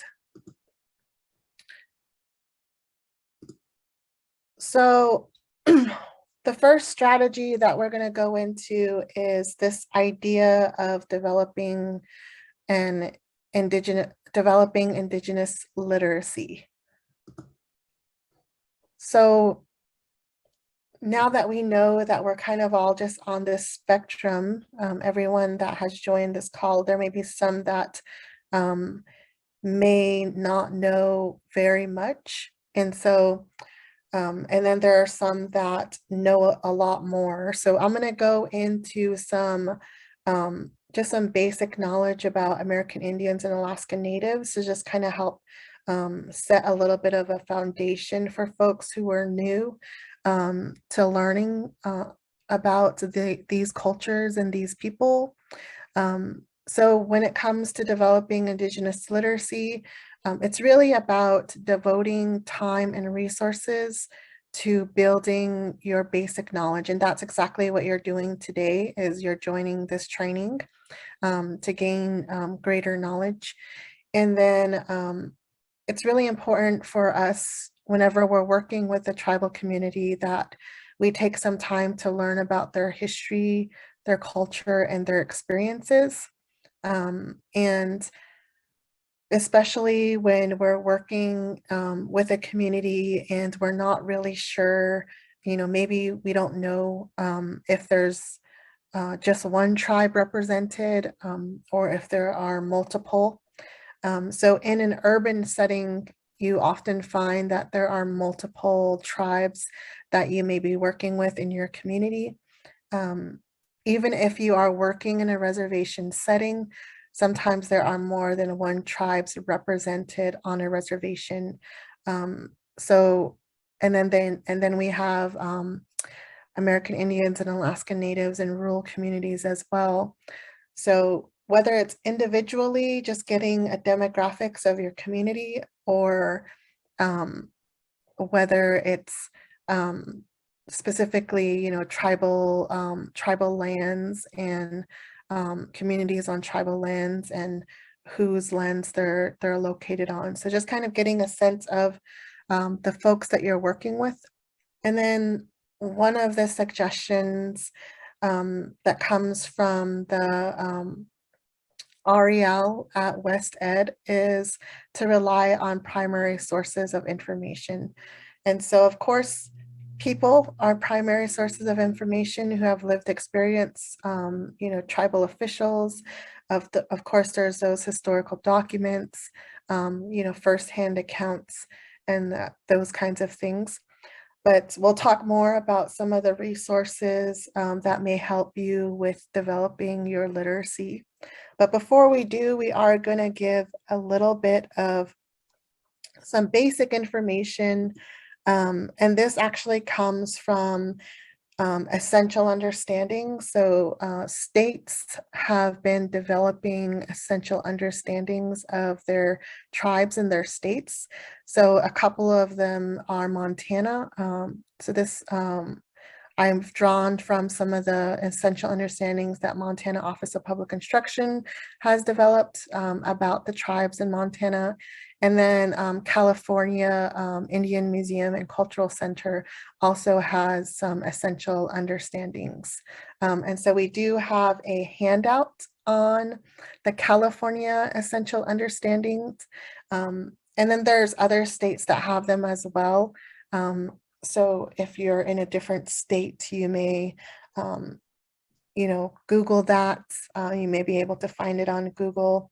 But if you are interested, I do have kind of like a list of some of those states that have essential understanding. So if you're curious about whether or not your state does. So the first essential understanding is just recognizing the diversity of tribes.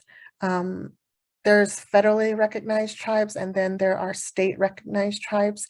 And then there are tribes that are not recognized by either governments. And so recognizing that there are just a wealth of diversity between the tribes, and each tribe is distinct and unique and has their own languages and cultures and histories and governments. The second essential understanding is that even within those tribes, there's great diversity among individual members of those tribes. And so one of the things that is often common is that some Native people may be on this spectrum of assimilation where they're more traditional. Maybe they were raised with more of that traditional knowledge and practices and were able to have that connection, while others are more on the other end of the spectrum where they're more assimilated into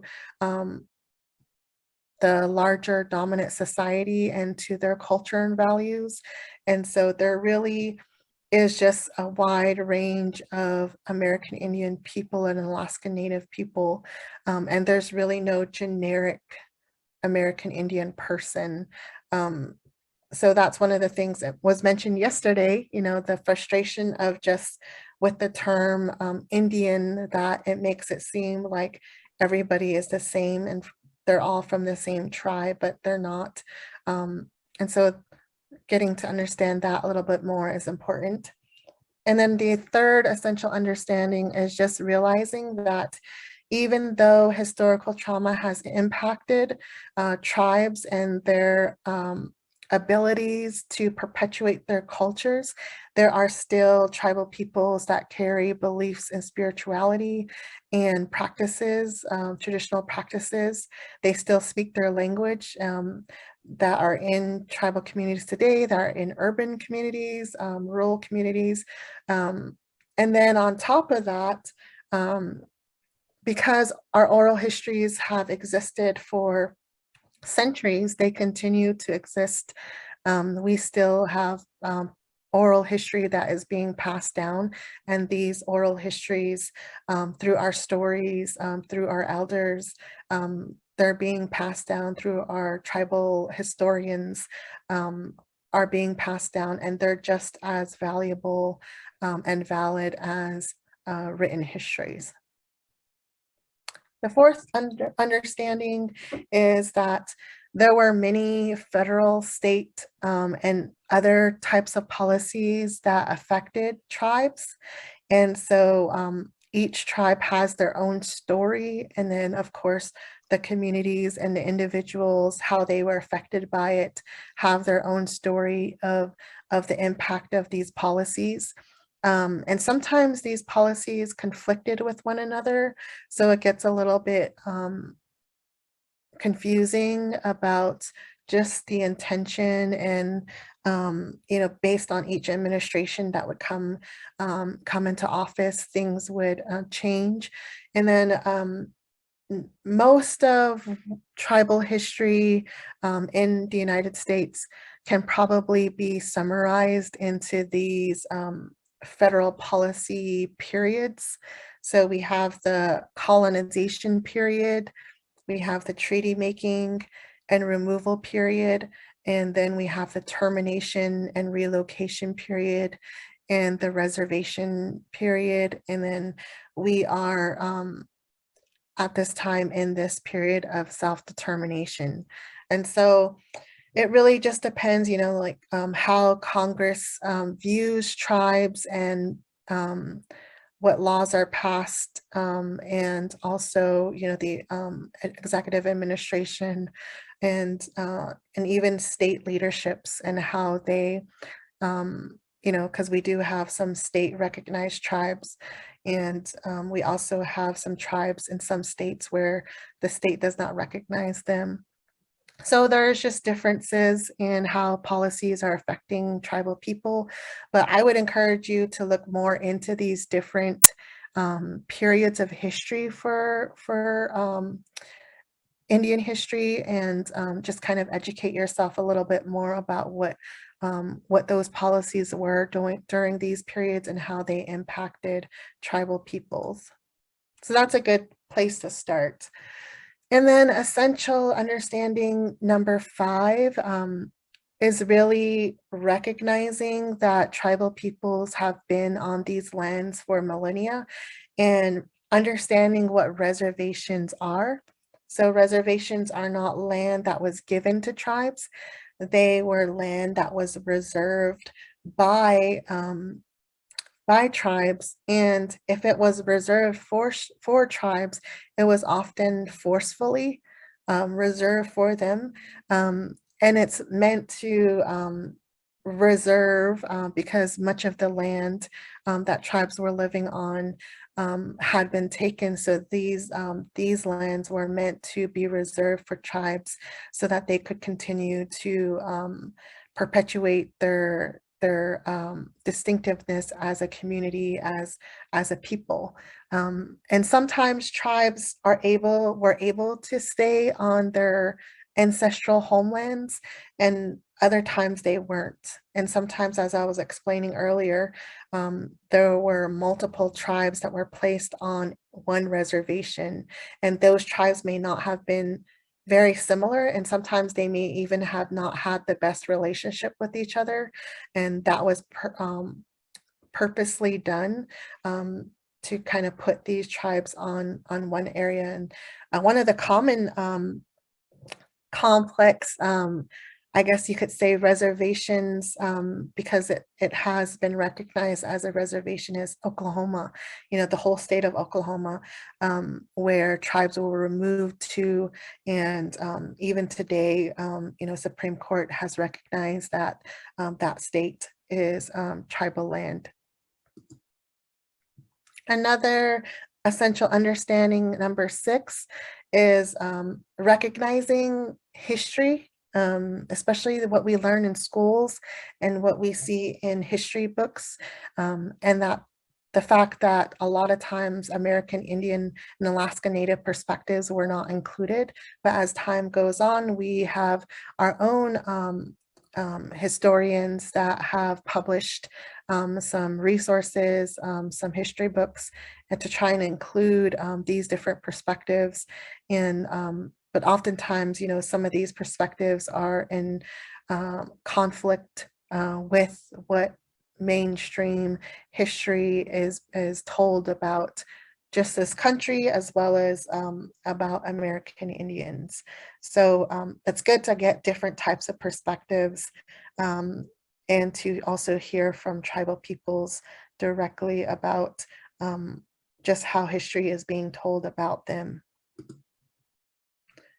So essential understanding number 7 is really understanding sovereignty, and recognizing that sovereignty, again, just like the land, was not given to tribes. Tribes inherently had sovereignty, but under the American legal system, there's only an extent of it that is recognized, and where tribes are allowed to have self-governing powers. So the extent of which they have those self-governing powers is different for each tribe. So you'll see that they're not all the same. They don't have all the same government structures. They don't all have the same powers and rights on their tribal lands. So as you're learning more about these different basic knowledge about tribal people, you might begin to understand that there are some worldview differences.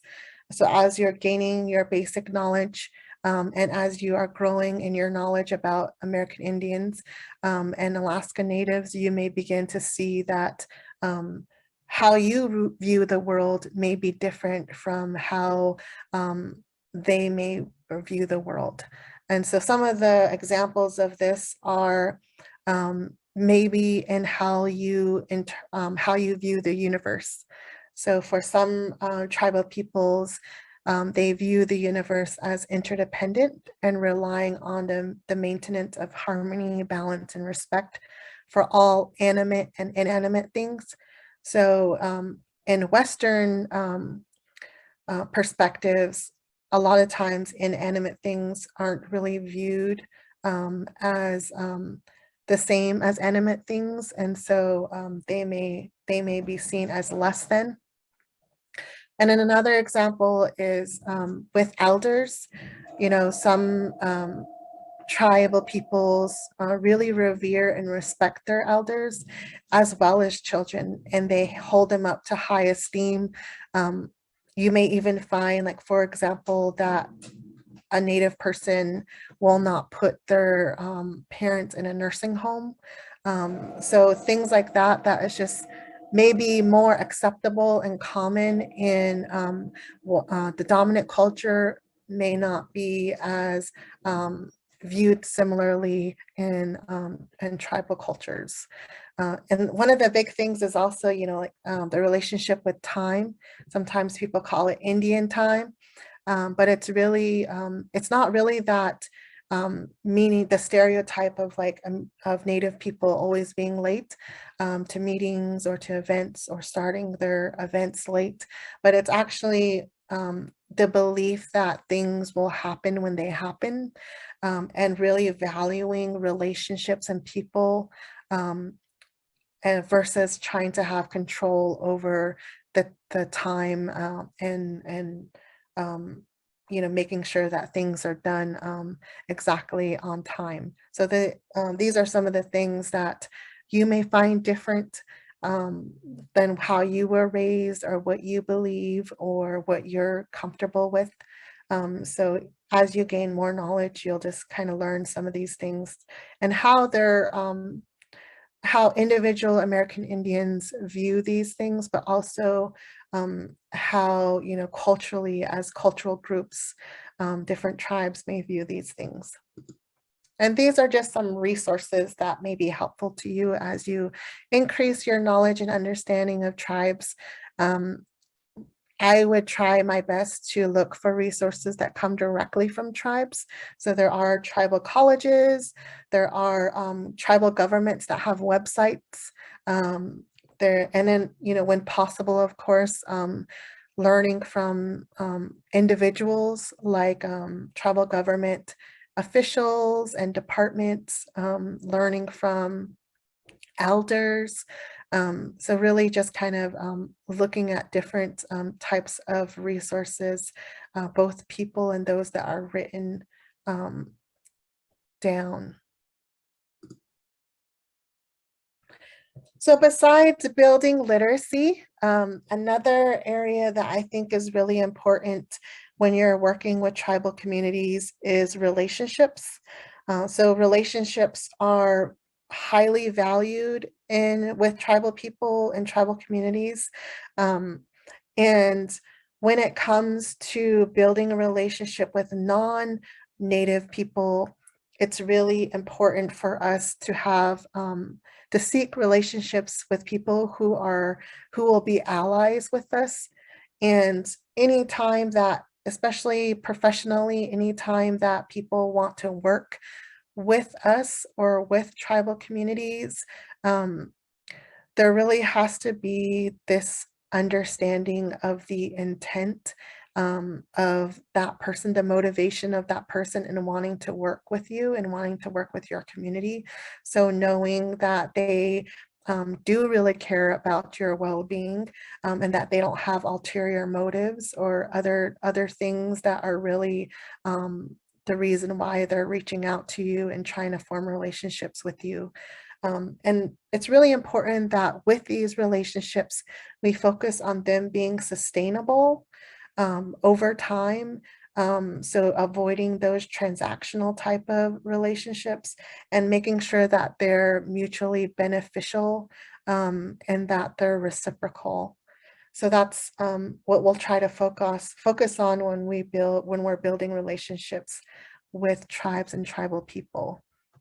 So one of the types of relationships that we may end up trying to build is with tribal governments.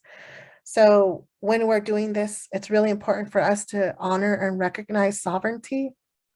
So the rule is that when we're including tribes, so if your organization is going to be working with tribes, that you really should be engaging them and forming relationships with them before the pencil hits the paper.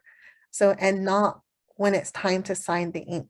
So sometimes I've worked for state governments and government departments and agencies, and sometimes they've already wrote a grant and they've already wrote tribes into a grant without consulting them, without talking to them first about it. And then after they receive the grant, then they go and try to talk to tribes about working with them. So that's an example of how that can happen.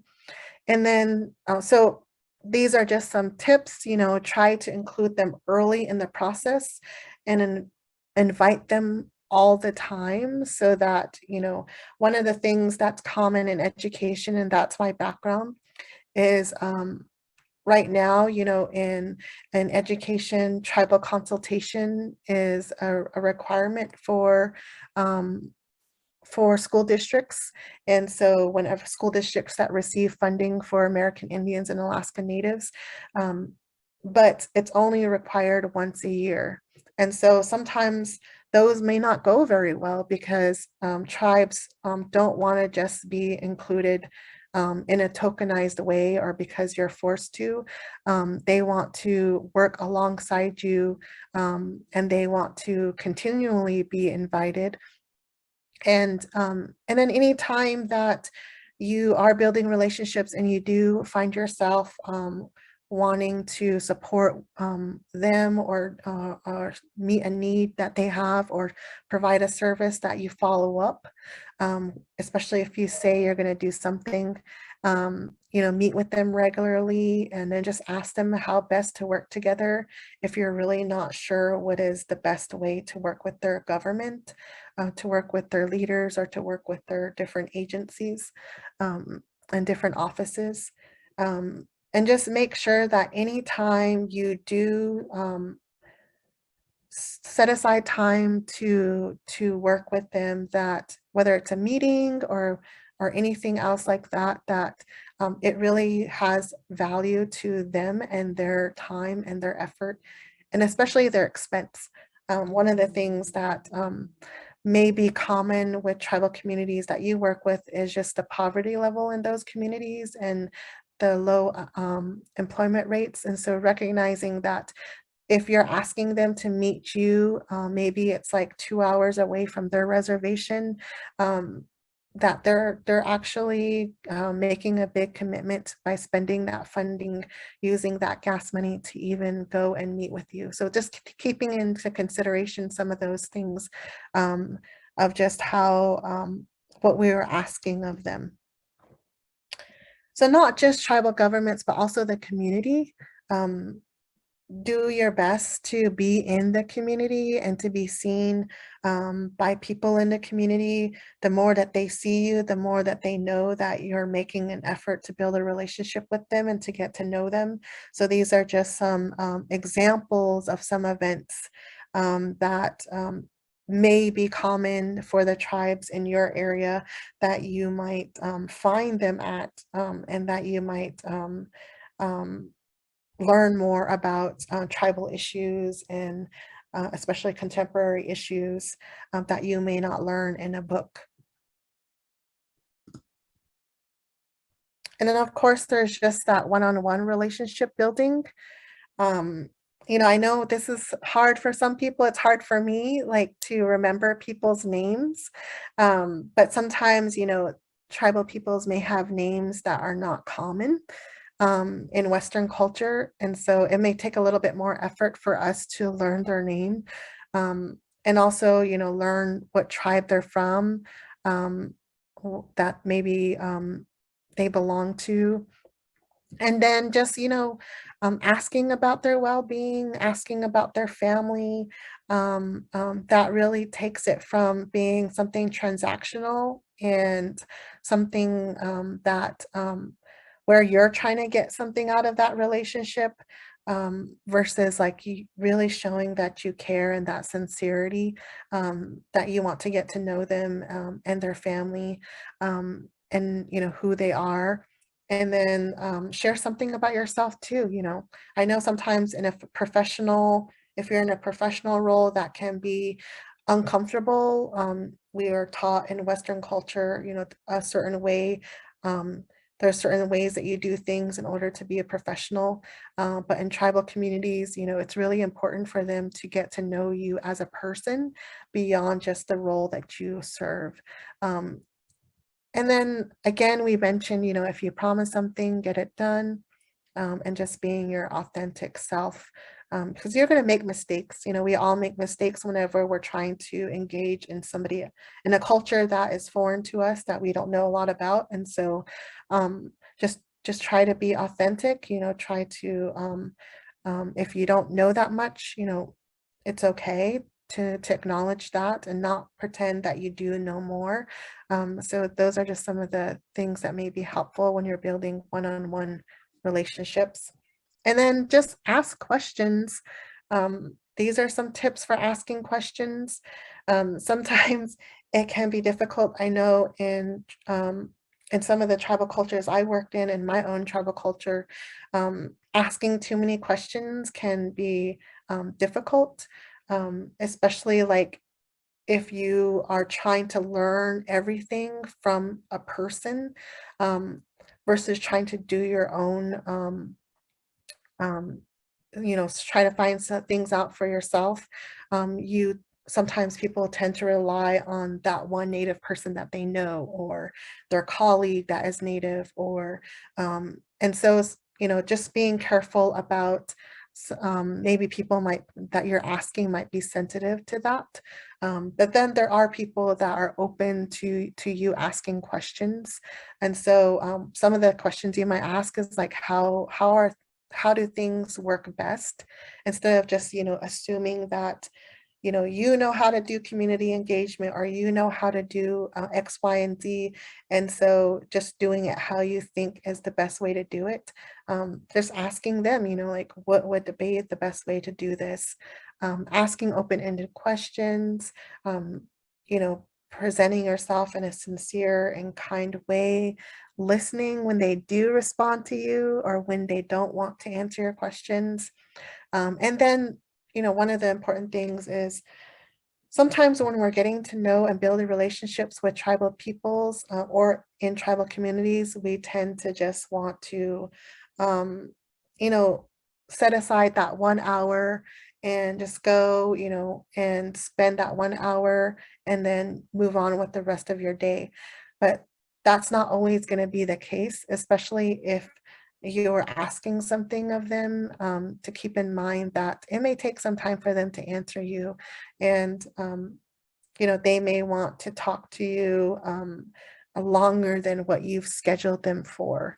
And so just realizing that, to be respectful of that, to relax if things are on time, to slow down if if you're feeling in a rush, and just to calm down to be calm if things are not going as you planned, and just be open-minded and understanding whenever they are sharing things with you. So that was a lot of information and knowledge. So we're going to go ahead and go into some breakout rooms to just kind of allow you guys to have some time to just talk about how it's going for you, when it comes to developing Indigenous literacy or building relationships with tribes or American Indian and Alaska Native people. How is it going? What's been working for you? What are some, lessons that you've learned? And then, like, especially when it comes to building relationships, do you have a sense that your relationships with tribes are sustainable and mutually beneficial and reciprocal? So just give some time for you to go into your groups and just talk with one another. Welcome back. We've got 10 more seconds before everyone else is forced back. Cut their talk short. Where are you located at, Veronica? I live in Billings. Oh, okay. Billings, Montana. Yeah.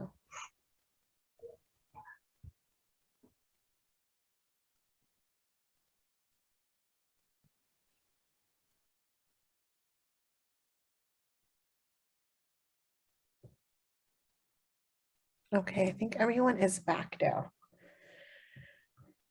All right, welcome back. I hope you guys had a good discussion. We'll go jump right into it. And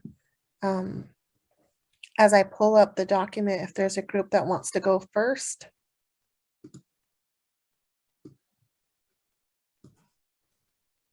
I'll go first since we were group one. That may be easiest. So to answer the first question, how are you and your organization doing with developing Indigenous literacy? We had obviously smaller groups today. Our agency is outside of California. We're joining from St. Louis, Missouri, so we don't have unfortunately, a lot of work going on here. My other group member has a ton of work going on, so that was wonderful. She said they have a literacy program and that they include with all of their other programs. They're presenting it to each one of their families. And with the pandemic, it was a little bit difficult. Things kind of slowed down some. So they're just trying to get more participants to join, and it's now picking up steam again. So that was great to hear. The next question, how are you and your organization doing with building relationships? She said it's pretty inclusive, not just the tribe that they represent. So they're doing a great job at reaching out.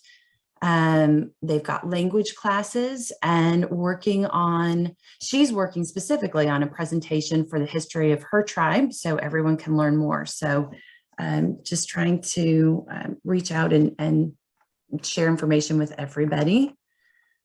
Oh, sorry. Oh, I was just saying that's awesome. Are your relationships sustainable, mutually beneficial, and reciprocal? She said yes, she thinks there are, but obviously there's always more work that can be done, but they are on a good track. So that's fantastic. That sounds awesome.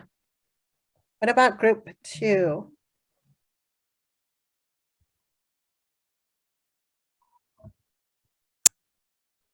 So with our group, my name is Jada.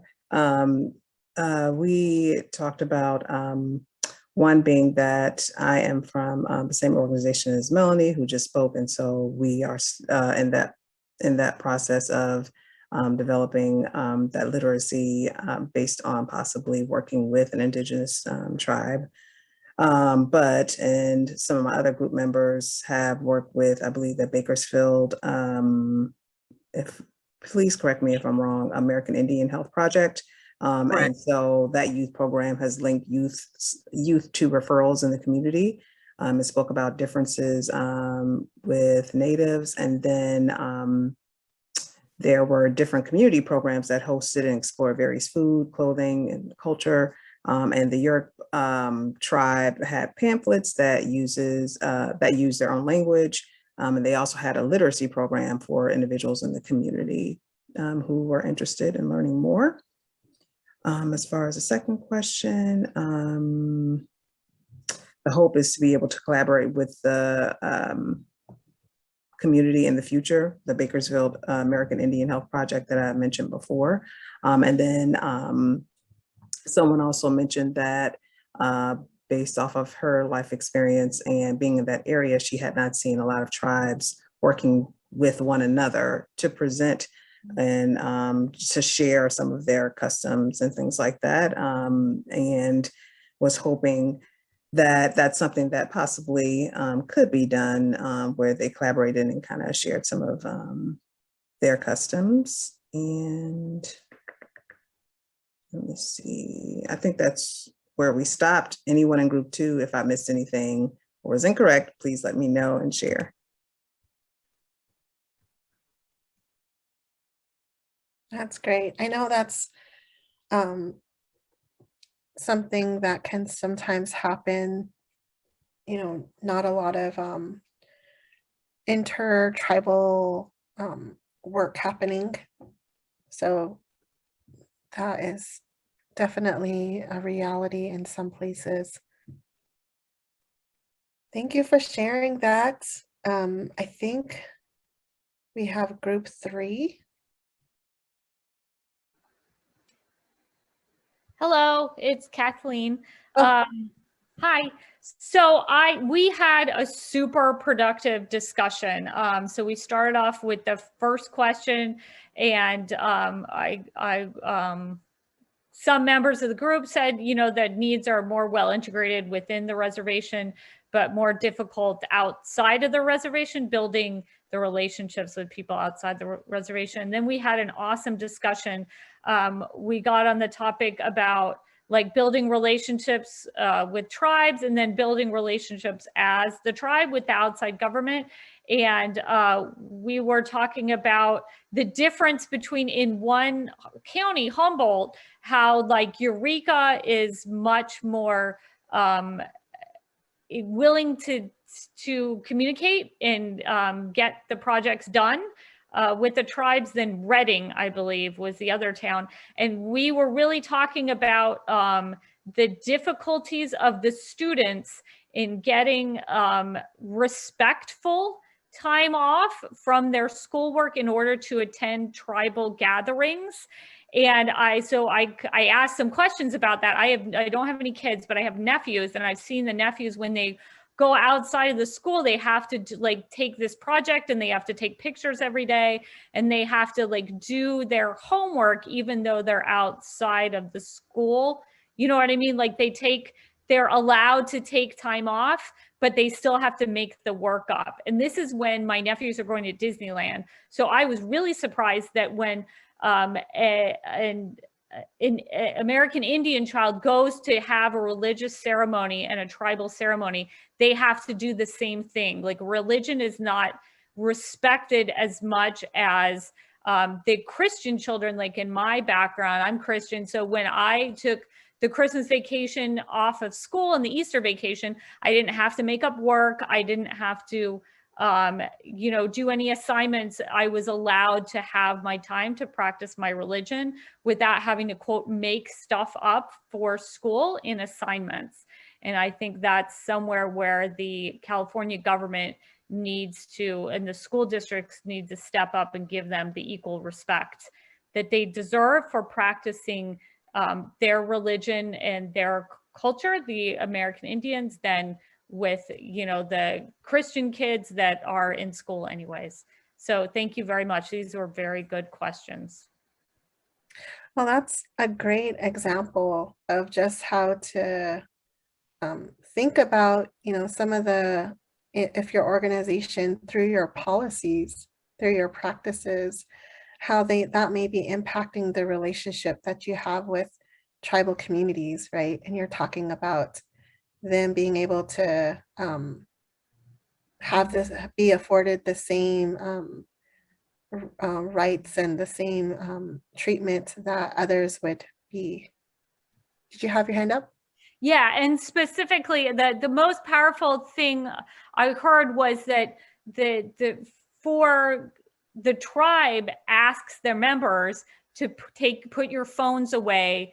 Don't do any work at this point. This is a time for us to practice our culture.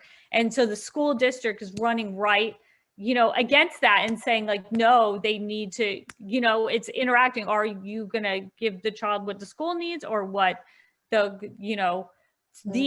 respect that going into this deserves? Because no teacher has ever told me that I need to take my phone in to mass on Christmas Eve and like take pictures and have assignments when, it's our religion. So thank you. Right. Wow, that sounds like a really great discussion. Thank you for sharing what you guys talked about. Group 4.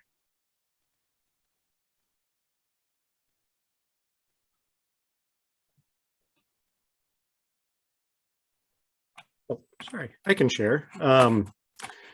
Yeah, so I am also from the same agency as Melanie and Jada. And so as far as question number 1 from our agency's perspective, just kind of echoing what they were saying about our agency just being very new to that type of work.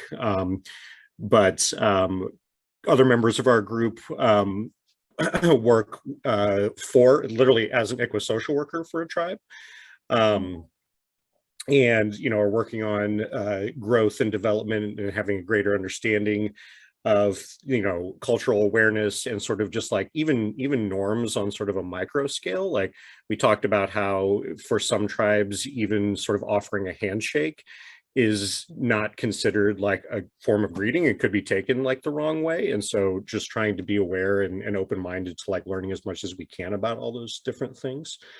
As far as question 2, again, our own agency haven't had a lot of experience or practice engaging with tribes yet, but like to think that we are very open-minded and very, proactive in terms of trying to keep in mind, knowing what we don't know is kind of the word that I used, and as weird as that sounds, and trying to remain humble and, again, proactive in just kind of absorbing different cultural perspectives.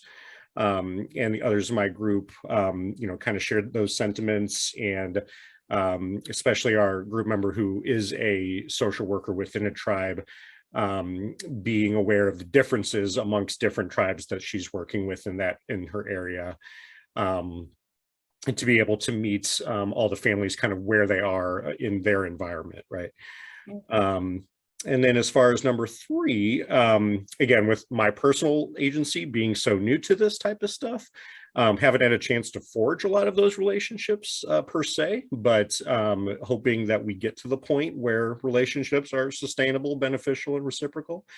Same thing from our other group members, that's as they're forming those relationships, working diligently to build up those, and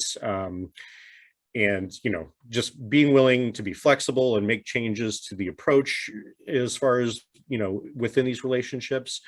Just kind of staying nimble and focusing on, as you can see, strong communication back and forth between the different parties. So.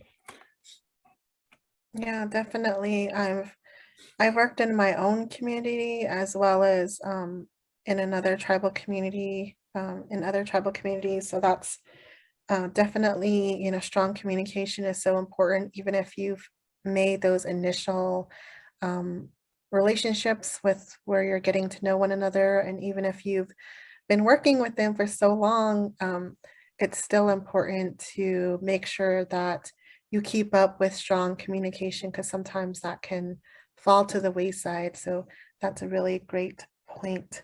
I'm going to go ahead and pull up the slides again. Thank you guys so much for sharing all your different experiences. It's really great to hear, and I'm glad you guys had a chance to share some of that with one another, because it was really good stuff. Let me see.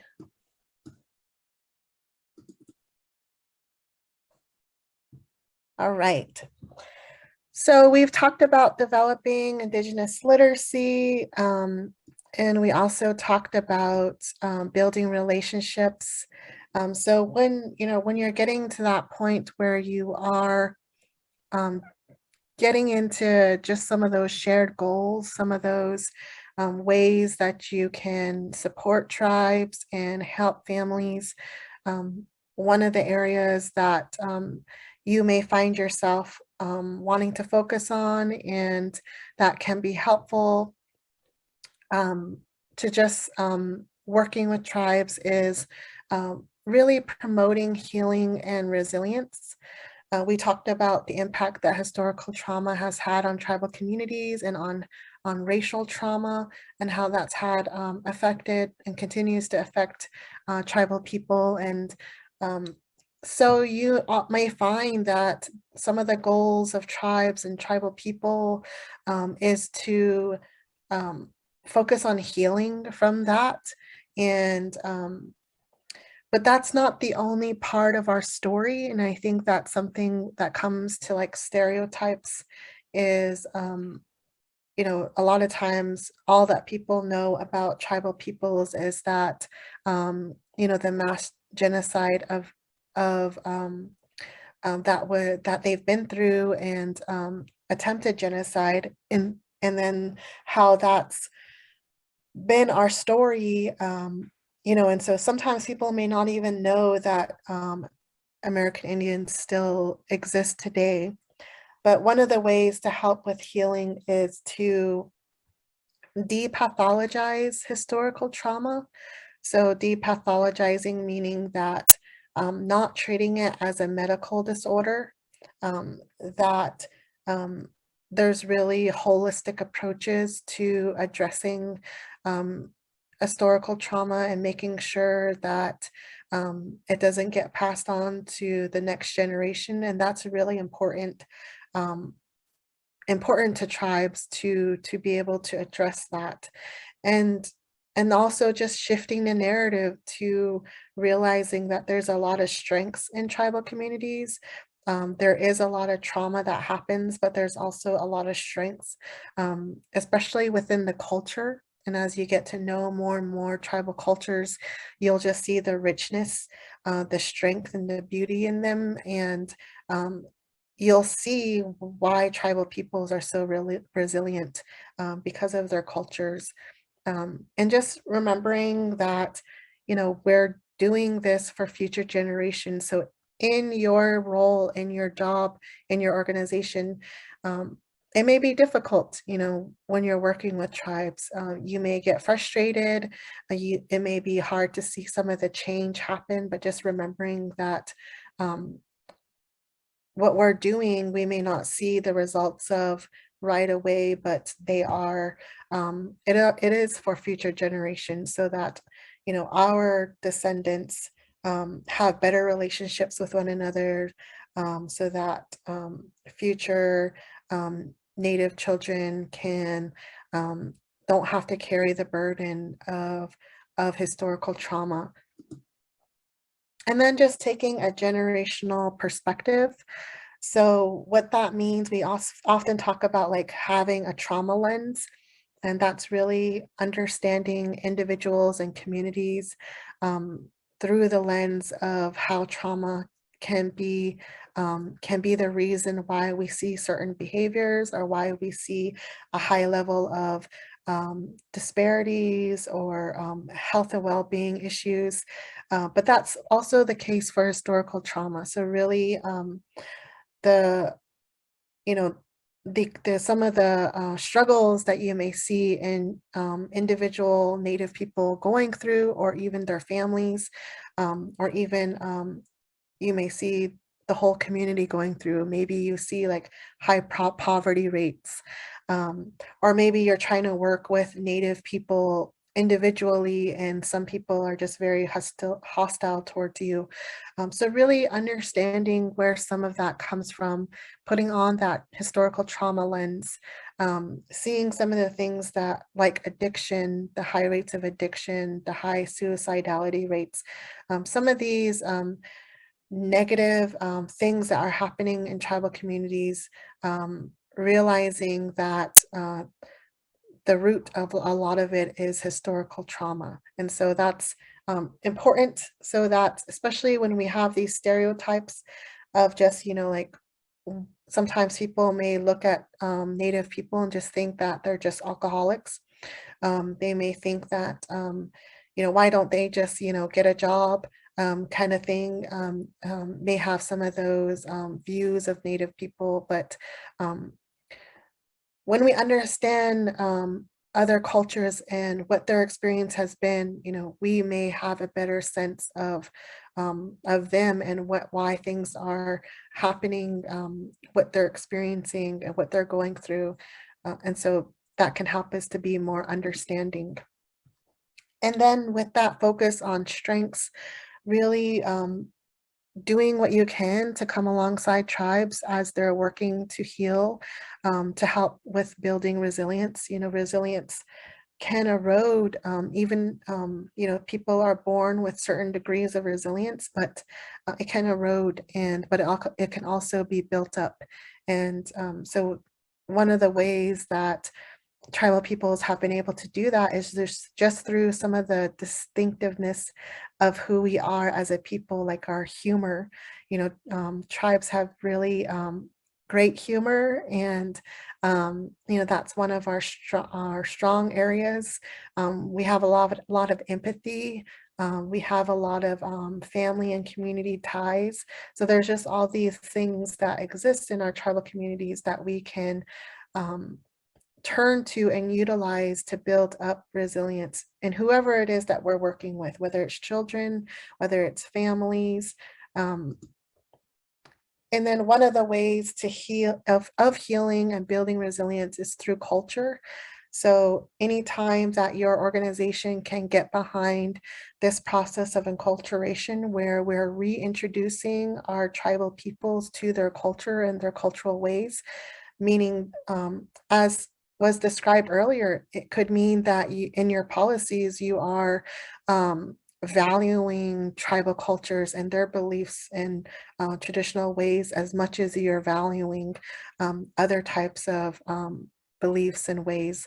And so knowing that this is a very strong protective factor for Native people.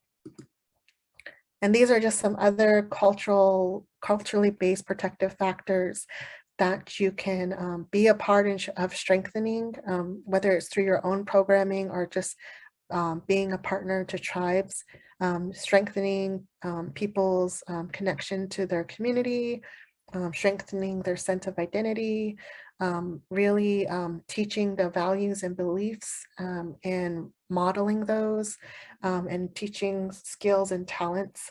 So these have been proven to be strong protective factors for American Indian people. And then anytime that we are helping American Indian and Alaskan Natives to become more resilient, we are helping their community and their cultures be resilient, to remain strong and distinctive and to continue to exist. And so we can be a part of that. We can help to support that.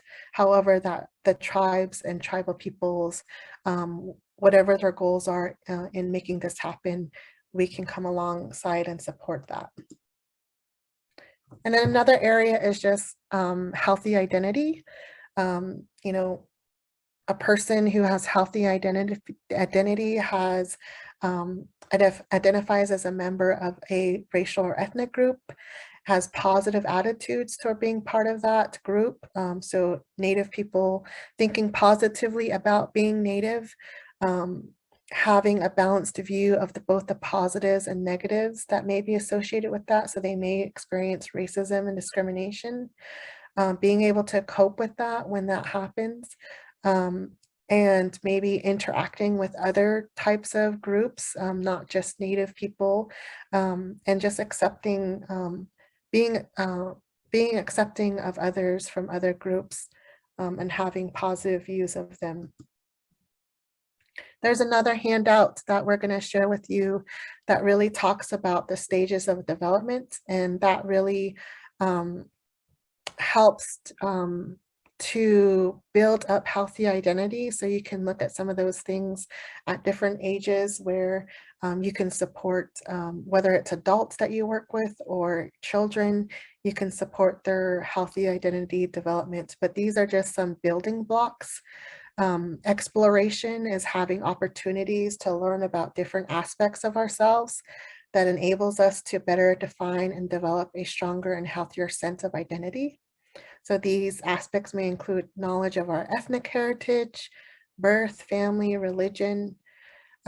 Commitment is just being committed to being that, to becoming that healthy person that has a healthy racial and ethnic identity.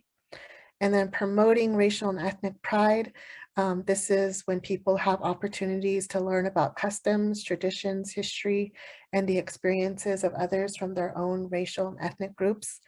And they develop a sense of pride and hope for themselves. And they also are better able to see the possibilities that the future may hold for them and the members of their racial and ethnic groups. And then developing multicultural competence is having an appreciation for those who are different from yourself and having the ability to understand another person's racial and ethnic identity, and listening and understanding the perspective from some of the attributes of multicultural competence that will ensure that we are prepared to live and work in a multicultural society. So that's important for those of us that are not tribal peoples, but also those of us that are, even if we live in, right now our community might be homogenous, but even in tribal communities that are more homogenous, we are seeing that in the demographics, the rates of just interracial marriages are increasing, even if you're not living in a community that is very diverse. So really recognizing that the need for building your multicultural competence. And then preparation for racism and discrimination, racial and ethnic identity development includes learning about and being prepared to address all forms of oppression and racism, regardless of your racial and ethnic identity. So this preparation includes learning how to identify racism and discrimination, how to address it, as well as understanding stereotypes and the role they play in society. So even if you are not a racial or ethnic minority, it's still important for you to be addressing racism and discrimination, even if it's not your experience. So the handouts, I think Dana dropped it in the chat already, that talks about the different stages of ethnic and racial identity development. So we talked about those stages yesterday, and the handout just gives you some examples of things that you could do. So at relative unawareness, so at the bottom there, this is when you can celebrate all cultures and expose youth to positive and multiple images of people of the same and different ethnic group. Emerging awareness is when you give youth the opportunity to process significant experiences like bias, racism, and discrimination, and confront racism openly. The exploration stage is when we can provide youth and adults opportunities to learn about their culture and the traditions and associate with others of the same race or ethnic group.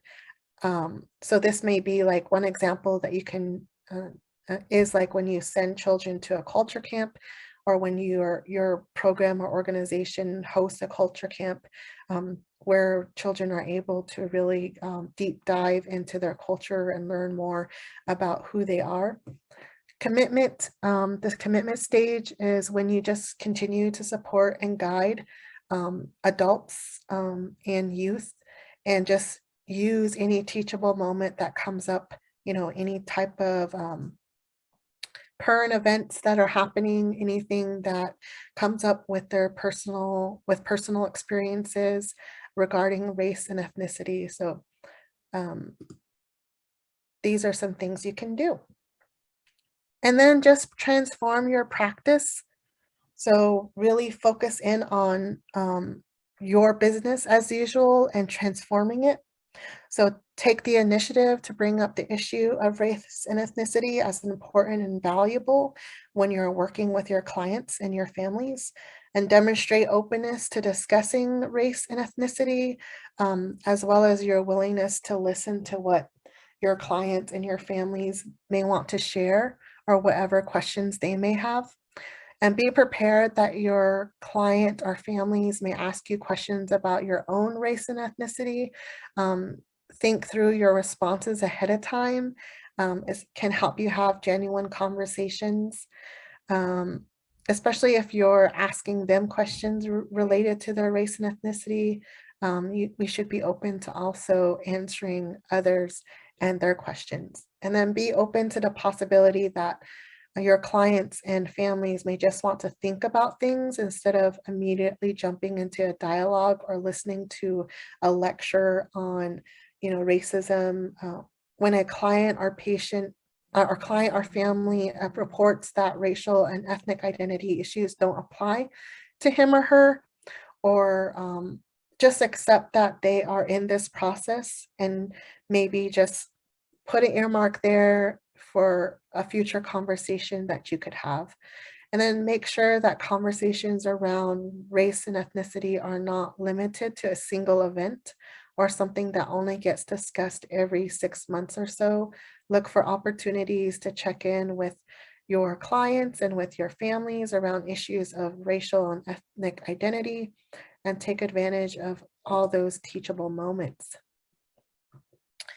We can also challenge our beliefs, and how we can do that is by, although we all experience things differently. You know, some of us, the cost of racism is very real, and for others, we may not know a lot about it or have firsthand experience with it.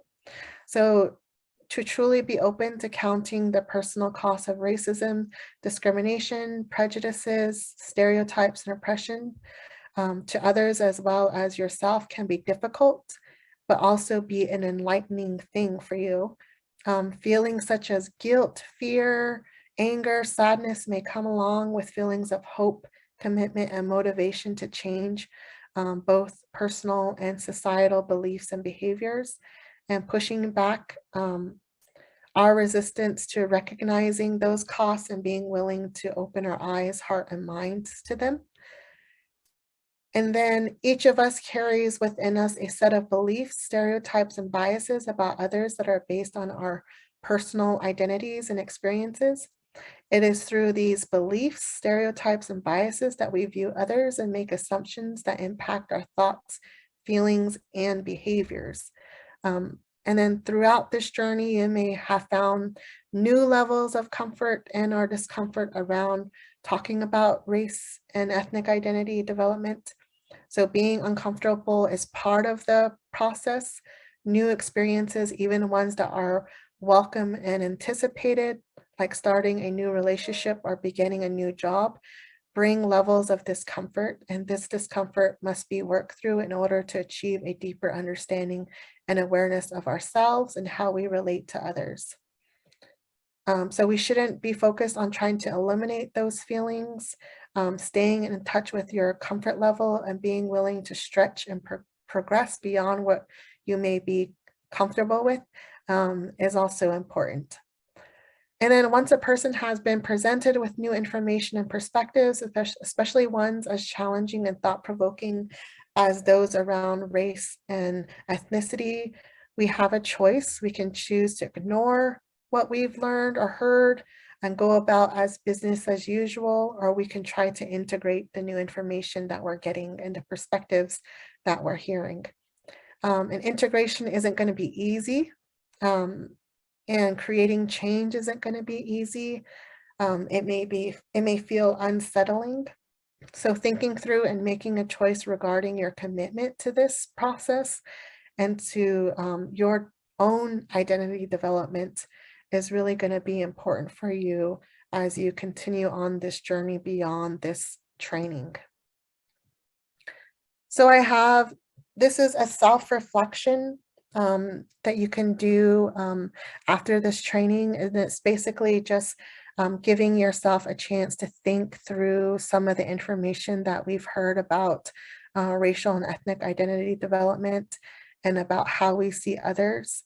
And so thinking about what your assumptions and biases are, and thinking about how you feel about letting go of some of those things, and you know, and recognizing maybe where some of those assumptions and biases come from, especially when you can identify that you have found some of those assumptions and biases are about Native people, and some of the stereotypes that maybe are common about Native people. So really kind of thinking through that, and as you go about after this training, thinking about what some of those things may be for you. And then take responsibility. You know, we're all responsible for one another, and these are just some different ways that we can take responsibility. You know, part of that we just talked about is recognizing our own privilege and then using it to create opportunities for others, and also continually assessing our biases, stereotypes, and prejudices. So these are just some examples of things that we can do to really take, you know, do our part to address racism. And then I have a short video for you. I'm going to go ahead and pull that up. And Dana also will be sharing it in the chat for you. So if you're interested in keeping that link to that YouTube video.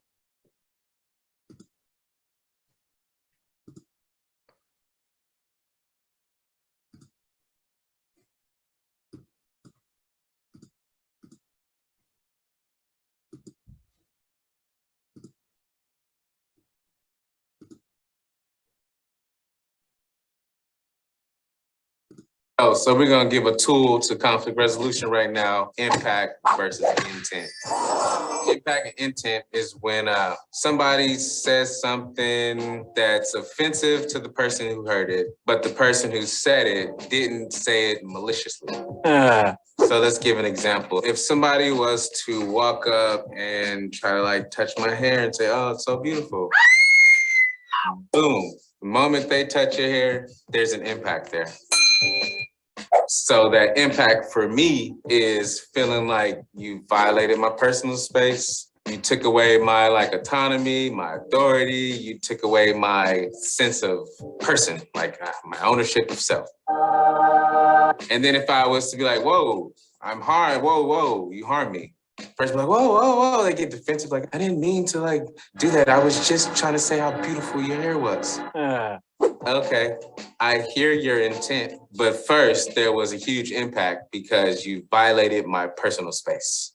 And so a good way to like deal with intent and impact, listen to the other person and acknowledge the impact. Reflect on what they're saying back to you on how they've been impacted and be accountable to it. After you are accountable to the impact, you might have the space to explain what your intent was. That person may or may not want to hear it, but at least the one thing that they do want to hear is you acknowledging the impact and being accountable for that. And so me being the impacted person, I could state the impact. Hey, this is why I feel impacted. Stating that lets the other person know like how they have wronged you. And then you could acknowledge the intent if you want, so the other person can like let their guard down or be more willing to engage in whatever conversation needs to take place on resolving that conflict in the moment.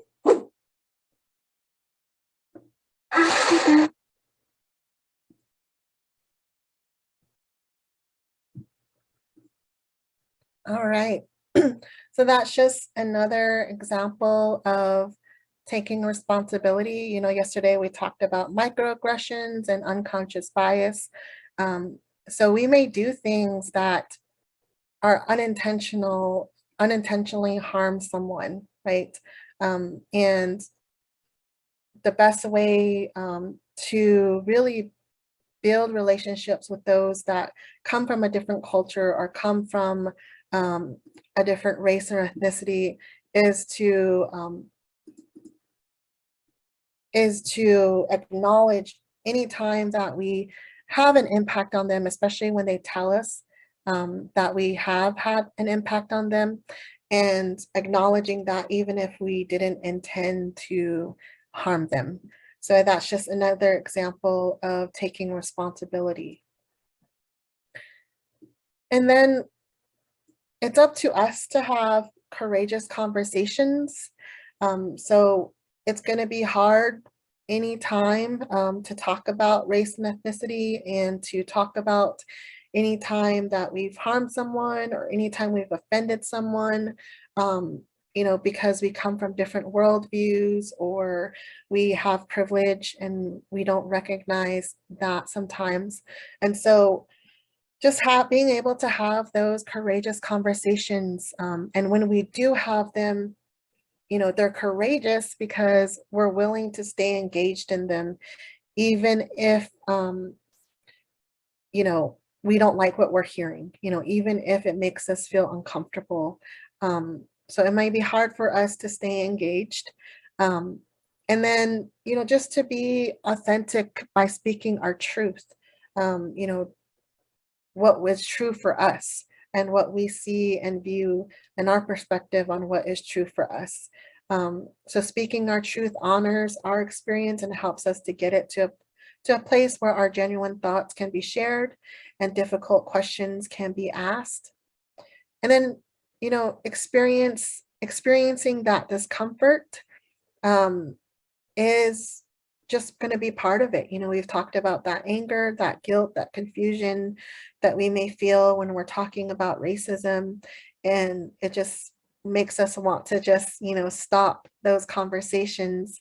But our willingness to be uncomfortable is the only way that we can deepen our interracial relationships, and the only way that we can really honor other people who come from a different culture than us.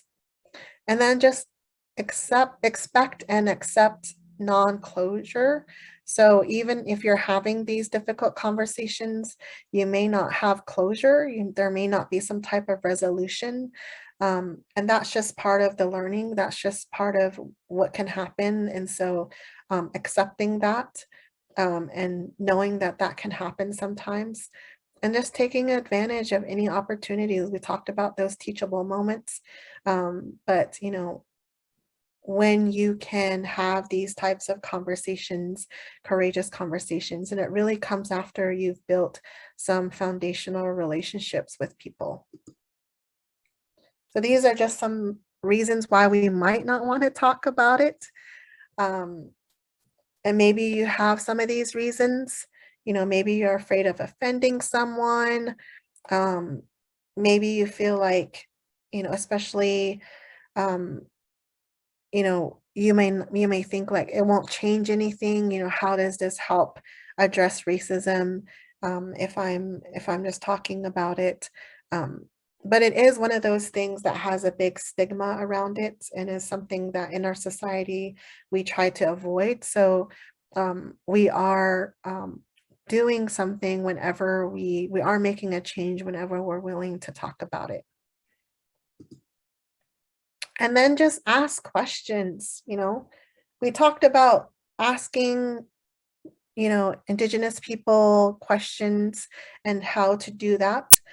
But beyond that, you know, as we're gaining our knowledge and becoming more humble in our perspectives, it's also important for us to ask questions regarding some of the influences that we may have in our lives. So anytime we're watching the media, anytime, you know, we're seeing what's happening in our government and our society, you know, anytime we're hearing some of those messages from our families or our peers or from our community members, or even from our own racial and ethnic group, really asking questions about race and ethnicity and about social justice in these different ways that we can be influenced.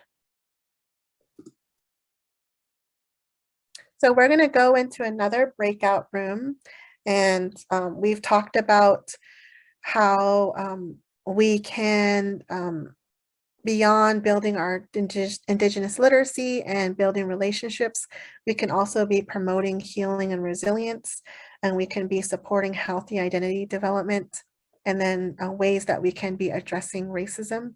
So just take some time with your group again to discuss ways that you and your organization are doing this and sharing some of those experiences with one another. And again, we'll have 10 minutes and we'll come back and finish out. We'll just jump right into it. We had to merge some groups, so we're left with group 2, 3, and 4. Does group 2 want to go? This is Jada and Jamala, Jolene and Sheila. Jolene. Yeah, I think overall, I think we were just thinking that there is work to be done, as we to date don't have much work that we have done collectively in promoting healing and resiliency. And so, you know, but there was a mention of programs that do engage with the Bakersfield Native American Health Project training. So there is some things there. I'm trying to see what else. The organization has required some cultural humility and competency training, but you know, not much outside of that. So basically, one of the things that we realize is that, you know, there's some work to be done, and this is the first start in doing that, attending this training. Nice. Does group 3 want to go next?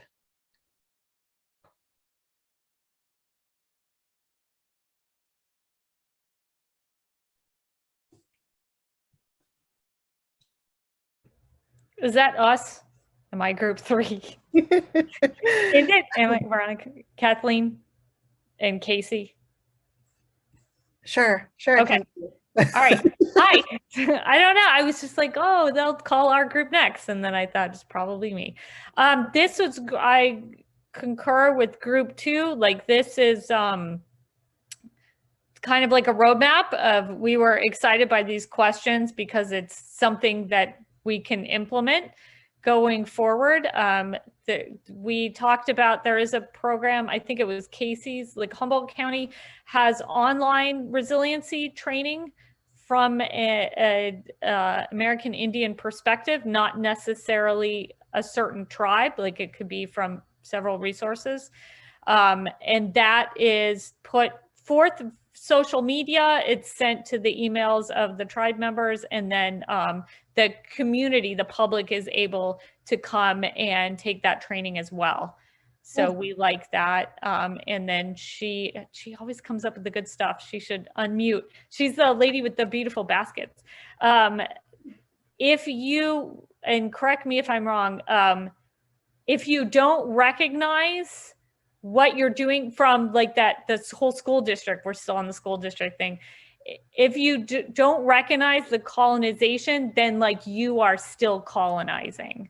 And that really struck me we have to be more, the governments and the communities outside have to be more aware and culturally humble.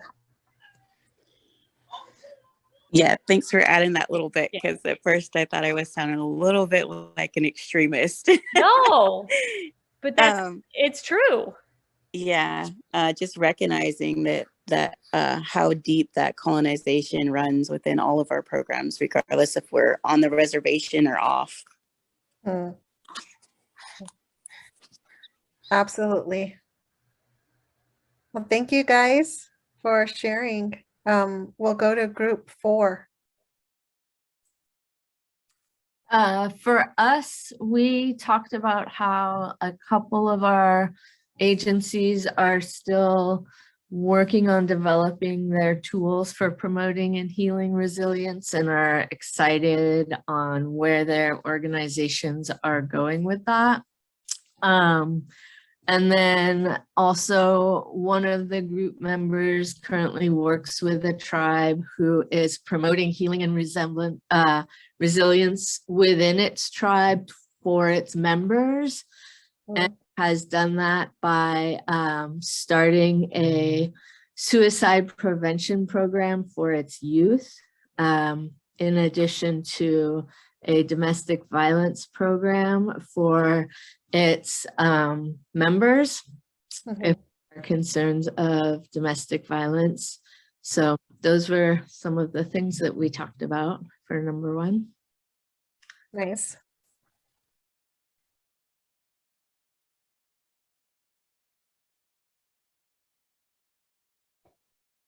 All right. Well, thank you guys so much for sharing. I just love hearing all the things that you guys are doing, and hopefully you've been able to glean some things from one another that may help you as you try to work on some of these areas, promoting healing and resilience and healthy identity development and addressing racism. I am gonna switch us back over to the PowerPoint, and let me see if it will let me share. All right, Dana is going to drop a handout in the chat, and it's a handout called David's Story. And I'm just going to ask you to take a minute to read David's story. And Dana is also going to share a link to the Padlet where we'll be sharing some of our thoughts and how you would support David. So I tried to make the story as general as possible because I know you all have different roles in your organizations. So just thinking from your own role in your organization and the purpose of your organization and what you guys do, give some ideas and examples of what you would do to support David if David was one of your clients.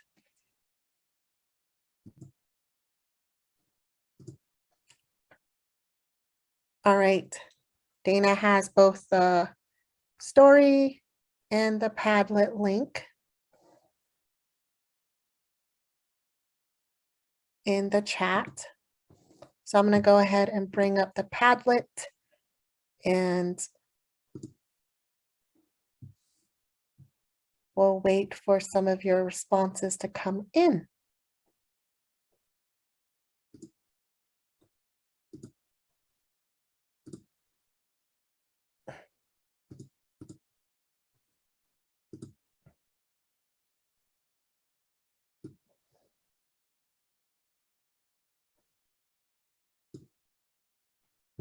So when you go to the Padlet link, if you haven't used Padlet before, there's an icon on the bottom right. It's pink and it has a plus sign. So you just click on that icon and then you'd be able to type in a response. So I can demonstrate. So you can either put a subject, put your response in the subject, or you can create a subject, a title, and then you can go into and you can put your response here at the bottom. And then just click publish and we can see your thoughts on how you would support David.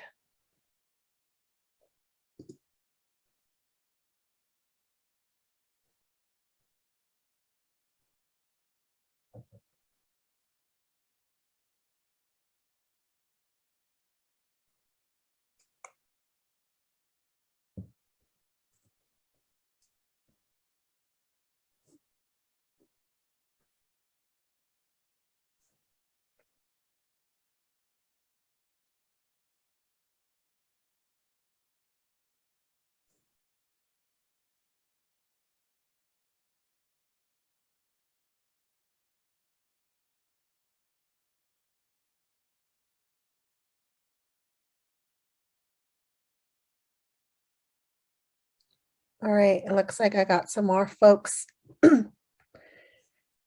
Yay, we have our first comment. So acknowledge his story and his difficult interactions with the organization. Absolutely.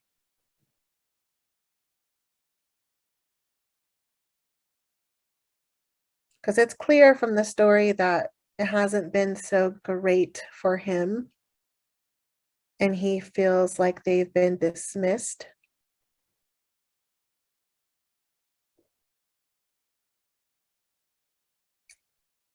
Yep, David is mourning a loved one's death and he's taking on new responsibilities. So it sounds like he's under a lot of stress, dealing with maybe struggling with the impact of trauma that these traumatic experiences are having on his life.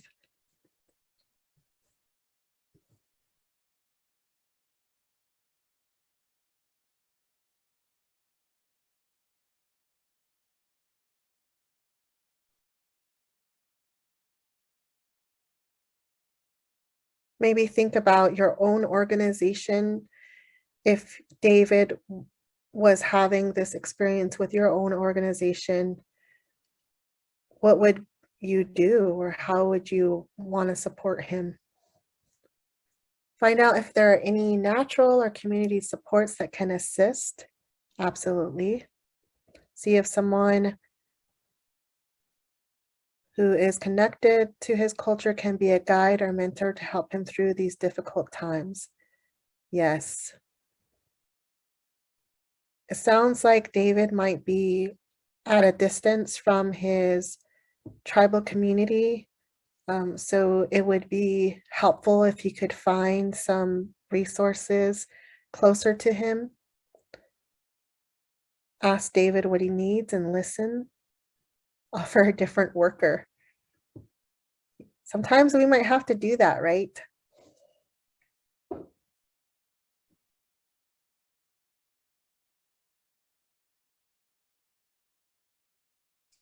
All right, so I'm gonna,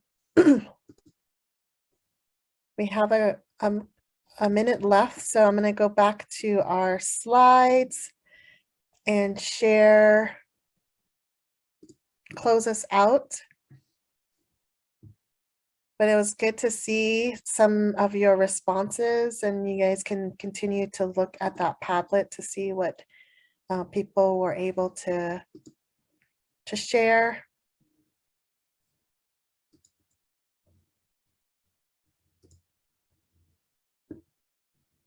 Take me a minute to get back.